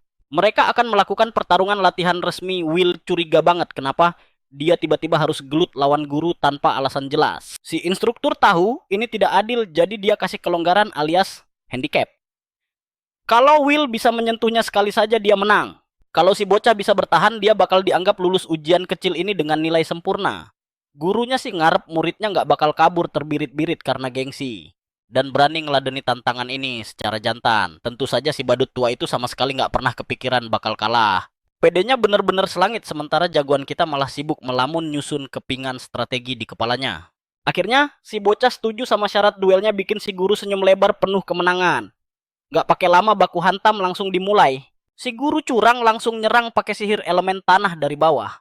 Untungnya Will udah katam betul sama gaya tarung gurunya ini. Dia tahu si botak ini spesialis main tanah, jadi serangan pertama lewat gitu aja tuh. Tapi mendadak serangannya malah memanjang kayak burung nongol. Bikin dia harus manuver lagi setengah mati. Will dihujani serangan bertubi-tubi, tapi skill menghindarnya masih mulus banget. Si guru mulai nyinyir gara-gara Will cuma bisa lari doang. Masalahnya sihir tanah ini bener-bener ngeselin kayak nyamuk. Bisa di-spam tanpa henti. Belum lagi jangkauan serangannya luas banget sampai ke ujung dunia. Beda level sama si Albus deh pokoknya. Tapi tenang abang, jago kita belum kelar, dia malah mendadak masuk mode Ultra Instinct. Tiap detik Will makin nempel dan menerjang ke arah gurunya. Si guru panik, langsung membakar stok sihir tanah lebih banyak lagi. Dinding tanah muncul dari kiri kanan mau menjepit si bocah jadi sandwich manusia. Kelihatannya sih ini bakal jadi game over buat Will. Sampai si guru dangak ke atas dan lihat muridnya terjun bebas bawa belati di tangan. Ini satu-satunya celah emas. Will langsung menghujamkan belatinya ke kepala si guru. Sialnya orang tua ini udah nyiapin armor super keras. Serangan tertangkis dan Will terpaksa mundur lagi buat menghindari serangan balasan. Jarak aman lagi deh. Dasar ular licik, dia ngata-ngatain muridnya lemah sambil pamer jurus armor besi tak tertembus. Will aja geli denger nama jurus sealai itu. Sambil ngeledek sihir serangan Will yang dibilang barang tiruan, si guru terus-terusan nyerocos merendahkan mentalnya. Dia menghina mimpi Will yang mau jadi penyihir tipe penyerang seolah itu hal paling mustahil di alam semesta. Tapi dengan santai murid rendah hati, ini mengingatkan gurunya kalau sihir penyembuh justru bikin dia paham seluk-beluk tubuh manusia. Sampai ke detail paling mikro, dia jadi tahu kalau kebanyakan manusia itu menahan kekuatan biar nggak bunuh diri sendiri. Badan asli mereka nggak bakal kuat menampung kekuatan penuh, kalau dipaksa tubuhnya bakal hancur berantakan. Si guru merasa tersinggung berat dikiranya Will lagi sok mengajari dia kayak dosen killer yang angkuh. Padahal poin si bocah simpel banget, kalau seseorang bisa melepas limiter tubuhnya, kekuatan monster bakal keluar. Risikonya badan bakal remuk sih, tapi untungnya Will kan healer, jadi dia siap nekat ala Izuku Midoriya. Mau tangan patah juga bodo amat, kenekatan bocah ini bikin si guru melongo kaget. Dengan gaya chat, abis dia jalan santai menghampiri gurunya yang masih pede sama armor alainya. Deku siap-siap lepasin Texas Smash nih. Buset, salah komik lagi sih. Guru teriak histeris pas tinju. Will menghancurkan armornya sampai jadi debu. Gak cuma armornya yang pecah, mukanya juga dibikin lebih bonyok daripada petinju yang habis kalah TKU. Mirip pas Anthony Joshua dihajar babak belur. Will langsung kasih kuliah singkat ke Pak Guru. Tersayang jangan pernah sotoy nentuin takdir murid. Hatinya jadi adem pas ingat ajaran Veronica lagi. Cuma dia yang berjasa bikin Will bisa membuka kekuatan sedahsyat ini. Dari sihir penyembuh yang dia punya, Will tahu potensinya masih bisa lebih gila lagi. Tapi pas lagi asik melamun, si guru licik nyolong start menyerang pakai pilar tanah. Untung refleks Will masih jalan buat menghindar. Tapi itu belum cukup buat mendinginkan emosi si guru yang sudah mendidih. Will kaget banget diserang curang kayak gitu. Padahal syarat ujiannya sudah lolos loh. Mulut si guru mulai menyemburkan omong kosong lagi. Dia bilang nggak ada saksi mata, jadi secara teknis kejadian barusan dianggap angin lalu. Katanya penyihir penyembuh nggak mungkin bisa menyentuh dia. Gengsinya ketinggian buat mengaku kalah sama healer Kroco. Dia membombardir Will pakai sihir tanah lagi. Will sudah muak banget sama kelakuan akulah aturannya ala Seto Kaiba Kawayu ini. Tapi berkat limiter yang sudah jebol, Will melesat secepat roket melewati dia, si guru, sampai nge-lag, otaknya nggak bisa mikir. Will sudah mengisi tenaga tinju mautnya buat menghajar dia kedua kalinya. Armor alainya nggak bakal keburu muncul buat menyelamatkan pantatnya. Tapi tiba-tiba tinju itu ngerem mendadak cuma beberapa senti sebelum mukanya jadi bubur. Tinjunya berhenti seolah waktu dunia ikutan stop. Lalu, BUK tinju Will mendarat telak di wajahnya. Bikin malu 7 turunan, dia merasakan sakit yang luar biasa dari pukulan yang rasanya lambat banget itu. Lebih parah dari serangan sebelumnya. Kali ini dia nggak bisa kabur apalagi teriak minta tolong. Sumpah adegannya kocak banget, satu pukulan ini berasa makan durasi 50 panel komik. Akhirnya, Will melepaskan tenaga aslinya dan membanting orang tua itu terbang mencium tanah dengan keras. Tabib kita ini emang licik banget, dia baru aja pakai salah satu trik andalannya lagi. Dia nyadarin si instruktur balik ke dunia nyata sambil jelasin kalau kejadian barusan tuh cuma sekejap mata doang aslinya. Tapi tenang aja, dia nggak pelit ilmu kayak gurunya yang hobi main rahasia-rahasiaan tanpa mau jelasin apa yang sebenarnya terjadi barusan. Pas tinju Will mendarat telak, dia sebenarnya lagi ngaktifin mantra penguat ilusi. Mantra ini tuh harusnya dipakai buat nyembuhin orang yang indranya tumpul kayak mata rabun, tapi dasar MC kita agak sinting malah dipakai buat berantem. Tujuannya buat ngebus kecepatan dan refleksnya sendiri. Dia bisa make ini ke lawan buat bikin indera mereka jadi super sensitif secara berlebihan. Efeknya bikin otak musuh mikir 1 detik itu rasanya kayak 100 detik. Kebayangkan serangan yang masuk jadi berasa lama banget, bener-bener siksaan mental yang sadis. Abis nyiksa mental orang, Will masang senyum malaikat paling manis ke gurunya dan nanya satu hal terakhir. Dia nanya apa sekarang dia udah boleh lulus kelas ini? Belum sempet si instruktur sombong itu jawab, bahunya udah dicengkeram dengan aura mengancam. Will ngingetin kalau dia bakal ngehapus bersih segala bentuk diskriminasi yang si guru punya terhadap kaum penyembuh. Si healer yang tadinya kelihatan lugu sekarang auranya udah kayak Raja Iblis beneran. Dia negasin kalau tujuannya cuma satu. Dia cuma mau nikmatin masa sekolahnya dengan tenang. Jadi kalau si bapak atau murid-muridnya berani ganggu lagi kelar hidup mereka semua. Will nutup negosiasi sepihak itu dengan senyum cerah, mengakhiri drama sore itu dengan kemenangan telak. Si instruktur langsung panik mondar-mandir kayak setrikaan bingung monster macam apa yang barusan dia lawan. Dulu dia kira penyihir penyembuh itu cuma support cupu yang lemah dan cuma bisa nunduk sama perintah penyihir tempur. Tapi bocah ini beda breed. Skill berantemnya level dewa niat membunuhnya juga nggak main-main. Pas lagi stres gitu, dia malah papasan sama si pirang berandalan. Si anak bangsawan ini kepo banget sama hasil latihan tadi. Ulpis malah nyengir ngenyek. Kiranya jagoan kita udah mampus di dalam. Tapi langsung aja dia dibungkam kasar kayak anjing penurut si instruktur. Udah muak denger bacotan anak papa ini. Dia langsung ngasih peringatan keras biar tuh anak bangsawan gak usah cari gara-gara sama Will. Ini demi keselamatan nyawa mereka semua. Mereka sadar kalau nganggep Will cuma healer biasa adalah blunder terbesar dan kesalahpahaman paling fatal dalam hidup mereka. Ulpis kaget digituin dan langsung bawa-bawa nama bapaknya buat ngancem. Tapi kali ini si instruktur gak gentar sama sekali. Dia malah nyuruh si pirang ngadu aja ke bokapnya sepuas hati. Kenyataannya kalau Ulpis emang sekuat itu pengaruhnya, harusnya si healer udah dia singkirin dari dulu. Keluarga Omen gak bakal gerak cuma gara-gara perintah bocah ingusan kayak Ulpis. Tapi satu hal yang pasti, kalau mereka masih nekat gangguin anak baru itu, dia bakal ngehancurin mereka sampai rata tanah selamanya. Ulpis ditinggal bengong sambil nahan emosi gak percaya situasinya jadi kacau balau gini. Abis dia ngarepin Will digebukin. Beberapa hari berlalu dan kelas baru aja kelar. Will lagi santai kayak di pantai karena dia bisa ngerasain si bangsawan pirang itu sekarang jadi super waspada di deket dia. Gak ada lagi trik licik atau komen nyinyir yang keluar dari mulutnya ke arah Will. Akhirnya MC kita bisa fokus belajar dengan tenang. Tapi dasar manusia gak ada puasnya, dia masih ngerasa kurang jago sama kondisinya sekarang. Tujuan utamanya kan mau ngerubah takdir kehancuran umat manusia di masa depan. Satu-satunya cara biar gak dapet bad ending kayak gitu, ya harus jadi makin kuat. Emang sih sihir penyembuhnya ngebantu ningkatin fisik, tapi dia kayak ngebatasi diri cuman pakai serangan otot dasar doang. Manipulasi indera emang oke buat ilusi, tapi tetap aja kalah fleksibel dibanding gaya bertarung penyihir tipe penyerang yang variatif. Will sadar dia butuh ngeracik gaya bertarung yang bener-bener baru buat ngejar ketertinggalan. Dia pun curhat soal pemikirannya ini. Ke asisten Profesor Veronica minta petunjuk lagi. Pendekatan Will emang butuh polesan biar makin tajam. Tapi Veronica punya omongan lain dulu. Awalnya Will deg-degan takut dimarahin, taunya dia malah dapat ucapan selamat. Selamat buat semua kegilaan yang udah dia lakuin sejauh ini. Berkat kontribusinya para dosen lagi heboh ngomongin si healer ini tanpa henti. Seorang penyihir penyembuh yang bisa ngimbangin kelas elit akademi, itu bukan sesuatu yang bisa dipandang sebelah mata atau diremehin. Yah, walaupun ada juga dosen lain yang sirik dan panas lihat progresnya. Wajarlah, namanya juga orang sukses pasti ada haters. Menariknya Veronica nggak bocorin ke siapa-siapa kalau dia dalang di balik kemajuan Will. Dia juga nggak sempet cerita di ruang guru soalnya dosen lain pada mandang dia aneh karena dia terlalu spesial bahkan di level mereka sendiri. Jagoan kita lega denger itu jadi dia nggak perlu ribet ngurusin drama. Lagian kan saran Veronica yang bikin dia sampai di titik ini. Dia juga nggak mau Veronica kena masalah gara-gara ngajarin dia. Tapi si profesor santai aja dan malah ngaku kalau dia justru berterima kasih banget. Kayak yang pernah dia bilang healer lain tuh nggak pernah berani praktekin teori gila mereka jadi kenyataan. Tiba-tiba dia nyabut pedangnya lagi hobi banget kayaknya dan ngajak Will duel dadakan saat itu juga. Will jelas kaget setengah mati nggak nyangka bakal ditantang gini sama Veronica.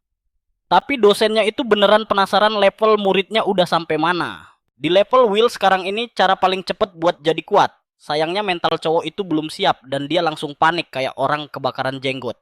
Si pendekar pedang wanita itu negasin kalau musuh nggak bakal nungguin dia. Siap, terus langsung ngedash secepat kilat sampai tahu-tahu udah di depan muka Will. Serangan itu nyaris membelahnya. Will cuma bisa menangkis di detik terakhir dengan senjata yang udah gemetar mau hancur. Dosen cantik ini nggak kasih napas dia, terus membombardir Will dengan rentetan tebasan maut yang bikin cowok itu kewalahan setengah mati. Walaupun Will udah bakar semua, buff kecepatan dan refleksnya dia tetap keteteran. Masalahnya Veronica ini bukan cuma cepat doang. Wanita ini tuh definisi kilat yang hidup pedangnya menari elegan dari satu ayunan ke ayunan lain. Jadi kalau adu daya tahan, jelas siapa yang bakal kalah. Udah pasti Will yang bakal ambruk duluan. Sambil nahan rasa sakit, dia sadar cuman punya satu kesempatan emas buat membalikan keadaan. Dia harus bikin Veronica kaget pakai kecepatan di luar nalar. Will memusatkan seluruh tenaganya ke tumit kaki demi satu serangan kejutan. Jagoan kita melesat maju dengan ledakan energi yang gila banget. Sang profesor kayaknya nggak nyangka bakal ada manuver senekat ini. Tapi sayang seribu sayang, sesuai prediksi Veronica, pas pedang Will tinggal seujung kuku dari wajahnya, dia langsung counter. Serangan itu dari jarak nol. Senjata Will langsung ditebas sampai patah jadi dua. Pertarungan selesai dan usaha maksimal Will ternyata masih belum cukup buat nyentuh level pendekar elit ini. Veronica malah girang banget, dia nggak nyangka muridnya ini berani main trik licik kayak tadi. Tahu nggak apa yang dia pakai buat nangkis barusan? Itu teknik pedang sihir. Selama ini dia kira Will cuma penyihir penyembuh polos yang kebetulan bisa berantem dikit-dikit. Padahal mah skill bertarung bocah ini udah setara papan atas leaderboard. Tapi dasar Will dia nggak pernah puas sama kemajuannya sendiri. Veronica setuju banget sama ambisi gila muridnya ini. Dia paham kalau sekadar memperkuat fisik bukanlah tujuan akhir si bocah. Will ngaku kalau dia lagi coba melepas limiter tubuhnya, tapi duel barusan membuktikan kalau itu aja masih jauh dari kata cukup.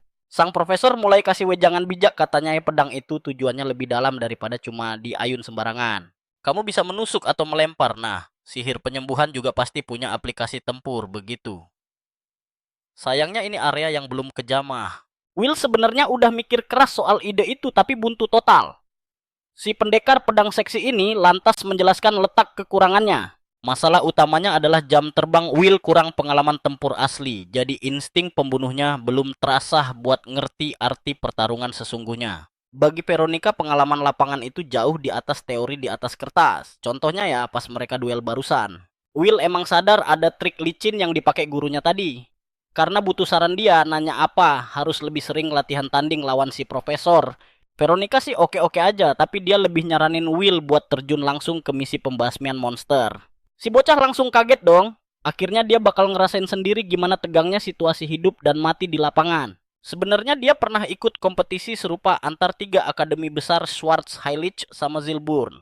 Ketiga sekolah ini punya gaya masing-masing. Yang sombong ada yang fokus serangan pertahanan sama teknik berpedang. Murid-murid di sana emang wajib jalanin misi pembasmian. Cuman, waktu di Akademi Heilig Will nggak sempat ikutan misi lapangannya.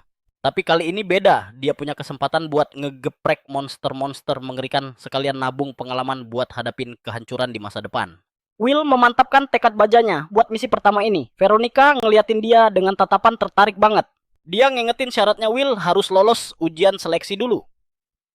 Oh ya, ada juga gosip santer soal murid jenius di angkatan tahun pertama. Target baru Will sekarang adalah jadi juara satu di proses seleksi. Itu pokoknya harus paling atas. Dia nanya detail ujiannya gimana lawan teman sekelasnya. Ternyata kriteria seleksinya simple banget. Para kandidat cuman perlu saling baku hantam. Biasanya ada 100 orang yang daftar sukarela buat pamer skill mereka. Tujuannya nyari yang paling jago dari yang jago. Will mulai muak nih, kenapa sih sekolah ini isinya berantem melulu buat ngelawan balik? Dulu pas di Akademi Penyembuhan Heilong yang mau ikut ya, tinggal maju aja bebas, siapa aja boleh gabung misi. Tapi Akademi Schwartz ini emang beda kasta formatnya. Will jadi kangen masa-masa damai di akademi lamanya. Dia penasaran kabar guru lamanya gimana sekarang. Veronica balik lagi bahas si murid jenius misterius tadi.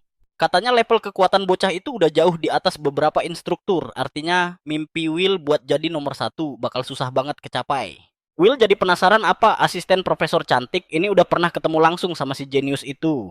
Sayangnya belum pernah soalnya si anak itu hobi banget ngehindarin guru kayak alergi ketemu pengajar. Dia bertingkah sok jago, ngerasa lebih hebat dari gurunya sampai nggak pernah nanya apa-apa.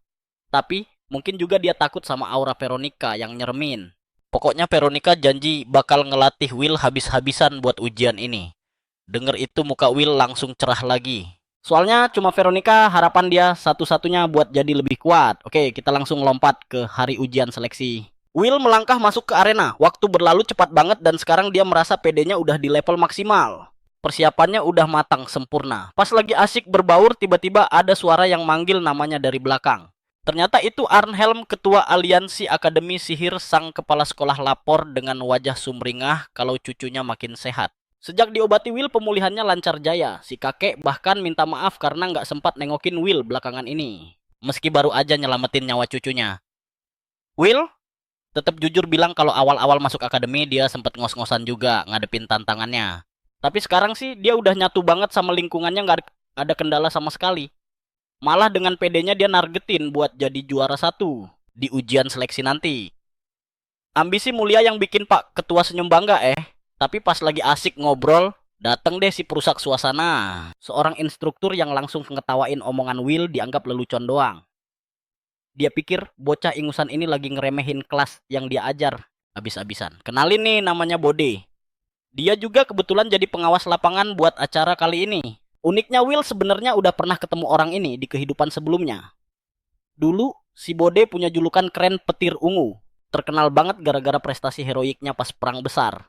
Sayangnya dua orang ini emang gak pernah bisa akur kayak minyak sama air. Dan sekarang sejarah berulang lagi. Si penyihir maco yang hobi merengut ini nyoba ngintimidasi si healer dengan nekanin. Kalau dunia ini isinya para jenius, tarung latihan tuh cuma butiran debu buat mereka. Dia terang-terangan ngerosting Will tepat di depan mukanya. Sambil koar-koar kalau si bocah gak punya harapan menang cuma modal jadi healer. Will sih santuy aja gak nyaut sampai akhirnya Pak Ketua nyaranin buat nyelesain ribut-ributnya pas ujian aja, jangan sekarang. Si instruktur ngeles kalau dia cuma lagi ngasih pendidikan buat bocah tengil itu. Terus dia pamer kalau pemenang asli ujian ini pasti bakal datang dari murid andalan kelasnya yang serius banget. Muncul deh pemuda yang desain karakternya plek ketiplek nyomot dari Genshin Impact. Darius Blue Note, si anak ajaib yang dipuja semua orang. Dengan ekspektasi setinggi langit, dan dia juga orang yang ditakdirkan bakal jadi saingan berat Will buat ngerebut posisi satu di ujian seleksi. Persaingan makin panas dan Pak Ketua malah kegirangan lihat mereka saling tatap-tatapan sinis gitu. Nggak pakai lama para kandidat langsung masuk ke arena disambut sorak-sorai penonton yang udah kayak mau nonton konser. Semua nungguin laga epik. Will sama Erika kelihatan berdiri di barisan kedua paling depan bareng si healer. Yang kaget banget lihat cewek itu ikutan. Ternyata si Neng terpaksa ikut, kalau enggak jatah uang jajannya di akademi bakal dipotong abis. Di sudut lain bahkan si Ulpis udah ngincer jagoan kita dari kejauhan. Sementara itu Pak Ketua mulai pidato resmi, ngasih selamat buat yang udah lolos sejauh ini dan berharap penyihir terbaik yang menang. Ronde pertama ini bakal jadi babak penyisihan massal. Tujuannya buat nendang sebagian besar peserta, nyisain yang bener-bener jago buat seleksi utama. Artinya apa? Artinya mereka semua bakal tawuran barengan. 100 murid saling sikut padahal tempatnya sempit banget buat rusuh segitu banyak orang. Tapi tenang Pak, Ketua langsung ngeluarin jurus perluasan wilayah pribadinya buat ngelempar mereka ke dimensi yang beda total. Para murid bingung, setengah mati mereka ada di mana sementara si kakek tua itu berdiri santai di ujung dimensi. Nyebarin mereka ke lokasi yang beda-beda. Will dapat jatah spawn di hutan persis di belakang akademi. Pas semua murid udah dipindah, Pak Kepala Sekolah ngumumin kalau posisi mereka itu murni diacak. Kuncinya harus pinter kerjasama dan hindari musuh yang terlalu OP. Posisi start ini bener-bener ngandelin hoki doang. Will malah sibuk kagum sama skill teleportasi si kakek tua bangka. Itu gila aja dia bisa mindahin mereka semua. Dalam waktu bersamaan, ujian lapangan resmi dimulai. Hal pertama yang dilakuin jagoan kita adalah loncat nangkring di dahan pohon. Sebelum mengaktifin sihir penghilang hawa keberadaan, mode ninja on dia main aman dulu biar nggak kegep peserta lain. Pas nengok ke belakang dia lihat ada 3 murid lagi tegang-tegangnya. Salah satunya summon golem tanah raksasa, yang jujur aja bentuknya mirip banget sama Pokemon. Terus ada cewek satu lagi yang bawa palu peri segede gaban. 2 orang itu sibuk beradu sampai lupa ada orang ketiga. Cewek misterius yang langsung bekuin mereka berdua di tempat. Will manggut-manggut lihat variasi skill penyihir tipe serang ini. Dia ngerasa banyak banget yang bisa dicuri ilmunya. Nggak cuma sekedar mau juara 1, dia naksir teknik tadi dan niat mau modifikasi buat masuk ke koleksi skillnya sendiri. Pertarungan kelar dan ternyata si pengguna golem yang bertahan terakhir. Mereka lagi heboh, selebrasi, ngerasa paling jago. Tiba-tiba MC kita nongol dan ngasih kejutan cilukba. Will langsung nyengkram kepala orang itu dan aktifin blokade kesadaran bikin musuhnya pingsan seketika. Bayangin aja, ini versi mininya Infinite Void ala Gojo Satoru. Pakai kemampuan ini, Will bisa memanipulasi energi kehidupan lawannya dan maksa mereka buat turu paksa. Tapi syaratnya cengkramannya harus kuat banget, kalau enggak jurusnya bakal gagal. Teknik ini sebenarnya dia adopsi dari Veronica pas sesi latihan mereka. Pas lagi ngelamun, Will hampir aja kena serangan nyasar. Dia ngehindar dari hujan belati pendek dan langsung inget sesuatu. Ternyata si bego yang itu lagi. Kali ini bocah itu bawa rombongan sirkusnya. Ulpis ngira Will cuma berusaha lulus ujian standar kayak murid kroco lainnya. Tapi dia ngerasa di atas angin karena menang jumlah 3 lawan 1. Di sini Ulpis aktifin sihir penciptaan pisau. Satu kacungnya ngelapisin belati pakai racun dan kacung. Terakhir pakai sihir bayangan. Situasi makin runyam karena pedang-pedang itu ternyata sudah diolesi racun mematikan, tergores sedikit saja nyawa bos muda kita bisa langsung melayang. Mau menangkis jelas ide gila alias cari mati puluhan bilah tajam itu melesat ganas seolah punya mata sendiri memburu Will kemanapun dia kabur. Dia sempat kepikiran buat nekat menyembuhkan racunnya pakai sihir pemulihan, tapi menghadapi belati sebanyak ini sendirian jelas nggak masuk akal. Bahkan pakai teknik penguat fisik pun bakal super ribet urusannya, karena sudah kepepet akhirnya dia memutuskan pamer jurus baru yang belum pernah dilihat orang. Tiba-tiba saja sebuah benteng dadakan muncul, entah dari mana. Di depannya memblokir semua pisau, itu bikin si Ulpis cuman bisa melongo kaget.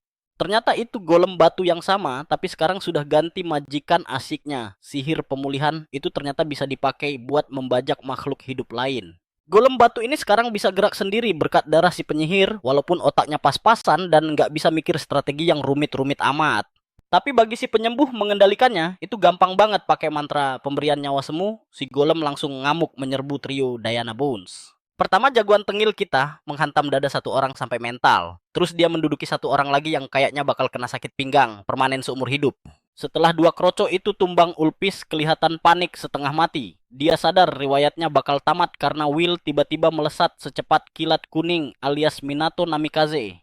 Tangan Will langsung mencengkeram wajahnya dan memaksanya tidur panjang. Pertarungan selesai dan Will balik lagi ke mode siluman sementara golemnya maju bikin rusuh. Berhubung teknik penguat tubuhnya membatasi, dia buat baku hantam jarak dekat mengandalkan golem adalah kartu as terbaiknya saat ini. Ini cara cerdas buat nutupin kelemahan fatal, sekaligus memantau musuh dari posisi aman, tapi mendadak pusaran angin raksasa bikin dia gagal fokus. Hutan itu rasanya kayak baru kena bencana alam, tapi ini bukan badai biasa, melainkan gelombang energi sedahsyat Kamehameha yang nyaris saja bikin Will gepeng kalau telat kabur. Serangan itu benar-benar bikin tanah bopeng parah, menghancurkan si golem batu, sampai jadi debu berikut murid-murid lain yang lagi apes di sana. Pohon-pohon di sekitar situ juga rata dengan tanah. Di kejauhan, Will melihat satu sosok cowok itu si Sirius, murid jenius, yang mukanya selalu serius. Sumpah nggak bohong, aura si Sirius ini malah lebih mirip tokoh utama daripada jagoan kita sendiri. Sekali, lihat saja, orang tahu kalau kekuatannya itu level monster. Will sempat mikir apa perlu mengeluarkan jurus andalan buat melawannya, tapi tiba-tiba pertandingan dihentikan paksa dan kepala sekolah muncul buat kasih selamat. Atas usaha keras, mereka termasuk di babak penyisihan ini diumumkan bahwa cuma 4 kontestan tersisa yang berhak maju ke babak selanjutnya. Kompetisi yang sesungguhnya bakal digelar di arena, jadi Pak Ketua menyarankan murid-murid buat istirahat dulu selagi dia mengaktifkan sihir teleportasi. Pas sihir pemindahannya mulai bekerja serius, si cowok super serius itu menatap tajam dengan ekspresi yang ya tebak saja serius banget. Dia melotot ke arah protagonis kita yang juga ikutan pasang muka kencang. Will harus mutar otak cari cara mengalahkan orang ini dalam waktu 1 hari sebelum mereka lenyap. Balik ke rumah si jenius, kita sibuk ngerjain PR alias menyusun strategi buat ujian besok, tapi tepat di luar kamarnya ada gangguan datang. Ulpis dan geng pecundangnya datang lagi. Mereka sudah panas hati karena terus-terusan rugi bandar sampai 50 koin tiap kali taruhan. Tiap kali menantang si penyembuh mereka selalu keok dasar Ulpis si pecundang baperan. Dia cuma peduli sama gengsi keluarga bangsawannya doang.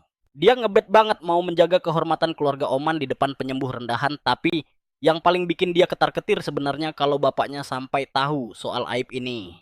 Teman-temannya sendiri sudah nggak tega dan malas ikutan lagi, jadi mereka cabut duluan, meninggalkan si bos sendirian mengurus nasibnya. Dibiarkan sendirian, Ulpis panik lalu mendidih, karena marah dia sesumbar punya cara licik buat menyingkirkan si penyembuh itu selamanya. Bahkan tanpa perlu pakai sihir sekalipun, sementara itu jagoan kita lagi santai-santai di kamarnya, sampai tiba-tiba terdengar ketukan pintu di jam yang nggak wajar. Dia bangun buat buka pintu sambil merasakan firasat buruk dan benar saja si Ulpis yang nongol di sana. Si bangsawan itu pasang topeng sok ramah yang basi banget. Will curiga dan jelas nggak termakan akting murahan itu. Tapi si tuan muda emas ngakunya cuma mau ngobrol. Dia menumpahkan rasa bencinya yang mendarah daging pada penyembuh sambil pamer kalau dia sudah melakukan segala cara kotor buat menendang Will dari akademi. Jelas saja jagoan kita selalu sukses membalikan keadaan alias Uno Reverse dan mempermainkan dia berkali-kali tanpa ampun. Tapi sekarang Ulpis bawa pesan pribadi topeng, sopannya langsung runtuh saat dia membentak dan menyuruh bocah itu angkat kaki dari akademi. Ya segitu doang kemampuan akting sampahnya Will, malah jadi agak respect sama dedikasi orang ini dalam menjadi pembenci nomor 1. Kayaknya dia nggak bisa hidup tenang kalau nggak ganggu Will sehari saja. Ulpis mulai menyombongkan diri sebagai anggota keluarga bangsawan terhormat. Dia benci melihat penyembuh berkeliaran, ternyata kakaknya sendiri dulu penyembuh lemah yang sering dihina orang tapi cuma bisa cengar-cengir bodoh. Bagi dia penyihir penyerang itu kaum elit yang membanggakan, sedangkan penyembuh biasa itu makhluk menyedihkan. Inilah realita gelap yang dia percayai. Itulah doktrin kejam yang diajarkan di kebanyakan keluarga bangsawan Ulpis, memaksa Will buat keluar sekolah cuma modal bacot doang. Tapi Will jelas bukan orang bodoh yang bakal bilang, "Siap bang, jago saya keluar sekarang." Jadi dia menolak mentah-mentah. Si bangsawan rupanya sudah siap dengan penolakan itu. Dia menegaskan kalau dia sudah tahu seluk-beluk keluarga Will berkat info dari para pelayannya. Mengandalkan koneksi dunia bawah, dia tahu kalau Will punya seorang adik perempuan dan hubungan mereka berdua sangat erat. Cuma dengan satu perintah kacung-kacungnya bisa dengan mudah menghabisi adik Will. Kapan saja suasana ruangan langsung berubah jadi mencekam. Sikap santai Will langsung lenyap. Dia menerjang maju, mencekik leher orang itu, lalu menamparnya keras-keras sampai tersungkur ke lantai. Nggak berhenti di situ, Will mengunci gerakannya dari belakang dan menekuk lengan si bangsawan ke posisi ngeri yang tinggal didorong dikit bakal patah tulang. Will ngingetin tuh bangsawan kalau keputusan dia udah bulat, biarpun si Ulpis ngerengek kayak anjing kejepit. Krak, tangan patah ninggalin dia mewek nggak karuan. Tapi si bangsawan masih ngotot mau balas dendam koar-koar kalau akademi nggak bakal maafin dia gara-gara matahin tangan. Tapi bro, satu ini lupa trik ajaib kalau Will itu aslinya penyembuh. Jadi tangan itu mulus lagi, yang artinya asik bisa dipatahin ulang. Krak. Bunyi merdu itu terdengar untuk kedua kalinya. Ulpis mentalnya hancur, lolongan sakitnya membahana. Will sembuhin lagi dong, dan permainan gila ini lanjut terus. Si bangsawan ngemis-ngemis lagi. Tapi tetap aja dipatahin lagi, siklus patah sambung. Ini jalan terus sama Will. Dengan iseng dia bilang kalau dia teguh pendirian. Berani ngancam adiknya itu garis batas yang haram banget dilangkahin pecundang ini. Krak, krak, dan krak. Hancurin tulang tanpa ampun sampai semangat si Ulpis bener-bener remuk, redam, disiksa. Sekarang dia paham kalau bocah ini bukan penyembuh, tapi titisan iblis zaman now. Persis kayak tamparan realita yang didapat si instruktur itu. Si bangsawan dipaksa sadar lewat rasa sakit kalau dia nggak bisa main-main lagi sama Will.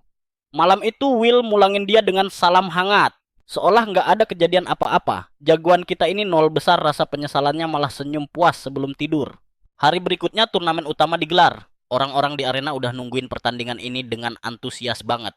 4 orang yang lolos ronde 1 bakal saling hadap-hadapan. Salah satunya ternyata si Erika cewek yang performanya melampaui ekspektasi Will. Ternyata dia cuma ngurung diri dalam tembok api, bikin jiper siapa aja yang berani deketin dia. Singkat cerita, gadis ini menang tanpa gerak sedikit pun, alias menang default. Tapi ada yang janggal, Will yakin bukan cuma itu ceritanya. Dia minta Will buat nggak kasar-kasar, tapi pria ini bukan kaum bucin dan niat banget mau hajar habis-habisan. Erika bilang kalau dia ngincar evaluasi yang jauh lebih tinggi setelah ngalahin Will. Dan dimulailah duel epik mereka. Serangan pertamanya datang berupa bola api yang membara. Will nangkis serangan api ini dengan santai. Cuma mantra api level kroco nggak ada spesialnya. Sihir penyembuhnya bahkan bisa regen luka apapun tanpa keringat dingin. Langkah simpel ini bikin dia ngeremehin Erika sampai dia sadar ada sesuatu yang bahaya banget. Mantra sama yang ngenain dia tadi. Bukan sekadar serangan biasa, itu jebakan Bung Erika. Lanjutin gempurannya nembakin bola api bertubi-tubi. Tapi yang unik, apinya nggak mau padam sama sekali. Wanita ini kayaknya belajar jurus Amaterasu dari Itachi. Dan jiplak habis gayanya. Biarpun daya ledaknya rendah, durasi bakarnya nggak ngotak. Biarpun dia aktifin pemulihan terus, damage yang diulang-ulang bakal tetap bikin sakit. Pengamatan ini nyambung sama kejadian lalu. Pas Will minta apinya buat nge-cheat ujian sihir serangan dasar. Ini juga ngejelasin kenapa dia nggak bisa dideketin sama peserta lain pas dia pakai tembok api, soalnya apinya bener-bener haram buat padam. Api Erika itu wujud nyata dari keras kepalanya dan pamer skill. Mendadak ini narik perhatian penonton. Jujur aja mereka dukung dia cuma karena pengen lihat jagoan kita kalah. Aura kesombongan mulai ngerasukin Erika. Pas sadar dia bisa lolos penyisihan dan bahkan nyingkirin orang sekuat Will. Ngeracik serangan balik jagoan kita dengan santai, matiin apinya setelah ngelipatin output penyembuhannya. Dia ngulang jurus yang sama, tapi Will udah siap karena tahu apinya nggak bakal buyar. Dia malah sengaja nangkep itu api buat ngebab serangan pribadinya. Ini baru namanya Battle IQ Genius. Soalnya sekarang si healer punya tinju api yang ngelapisin pukulannya. Erika udah siap-siap bakal diterbangin. Tiba-tiba dia angkat tangan dan nyerah gitu aja. Untungnya dia keluar tanpa lecet sedikit pun. Penyiar ngumumin jagoan kita sebagai pemenang. Sayangnya statistik evaluasinya nggak bakal berubah banyak biarpun menang. Penonton yang tadi dukung Erika sekarang balik nyerang, ngatain dia penipu buat ukuran penyihir tipe serang. Kasihan gadis ini seumur hidup cuman jadi support. Dan sekarang mentalnya rontok ditindih ekspektasi. Tapi teman baiknya bantu dia berdiri. Sambil negasin betapa hebatnya dia berjuang. Dia bahkan nyembuhin lukanya, bikin benih cinta tumbuh. Tapi romansa tipis-tipis itu hancur lebur pas Profesor Bode naik ke panggung bilang kalau pestanya udah usai sambil nunjuk muka si healer. Dia bener-bener nganggep Will itu sampah masyarakat dan dia murka banget ada penyihir tipe serang yang nyerah lawan orang kayak gitu. Kata-katanya bikin Erika ketakutan, bikin Will mikir apa ini perilaku yang pantas keluar dari mulut seorang instruktur. Si pengawas nyombongin jabatannya, negasin kalau tugasnya adalah neriakin kebenaran apa adanya sesuatu yang menurut dia itu membangun. Tapi pas mau pergi dia pastiin ke jagoan kita kalau cuman bakal ada satu kandidat yang sukses dari turnamen ini. Pria yang dimaksud langsung nyamperin si penyembuh. Itu dia, Sirius si muka tembok. Mereka berdua interaksi sebentar. Sirius bahkan nggak sudi natap dia pas ngomong. Dia itu penganut aliran kekuatan adalah segalanya. Dan setuju banget sama pandangan dunia instruktur Bode. Si penyembuh sih santai saja menerimanya, tapi si Genius punya satu pengakuan terakhir kalau dia benar-benar mengakui lawannya itu tangguh. Biarpun begitu, Sirius tetap ngotot mau membuktikan kalau prinsip hidupnya yang paling benar dengan cara melibas Will di pertandingan ini. Coba kita bedah dulu bakat si ajaib ini. Will ingat pernah dengar nama itu di kehidupan sebelumnya, sosok dengan level sihir serangan yang enggak masuk akal.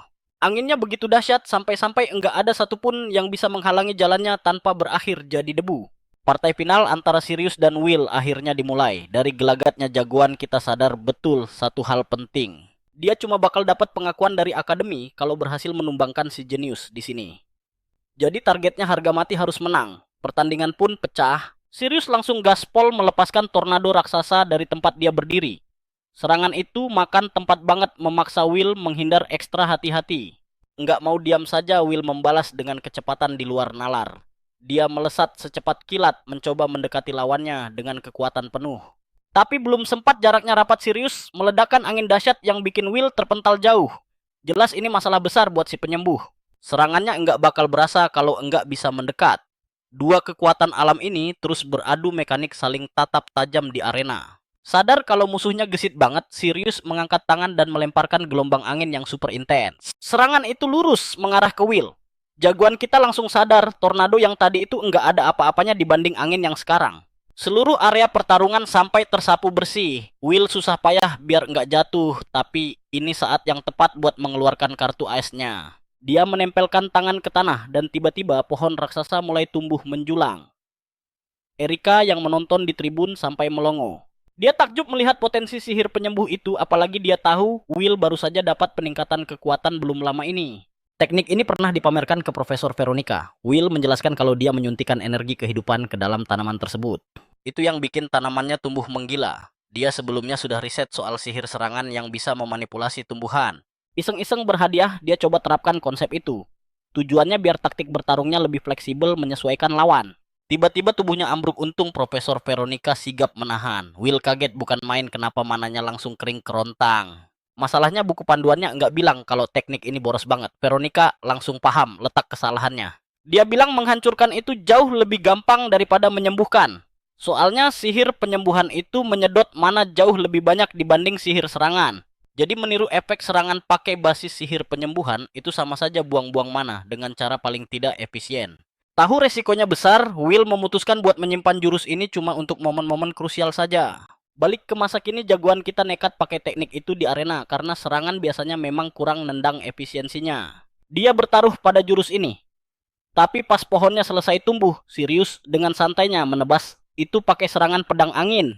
Will agak kaget soalnya biasanya sihir Sirius itu tipe tornado yang menelan musuh bulat-bulat atau badai yang menyapu satu area luas. Ternyata pedang anginnya khusus buat benda padat, sementara tornado buat menghalau siapa saja yang mendekat. Dengan pertahanan mutlak di sekelilingnya, Will akhirnya mengakui kalau gelar kandidat terkuat itu bukan omong kosong.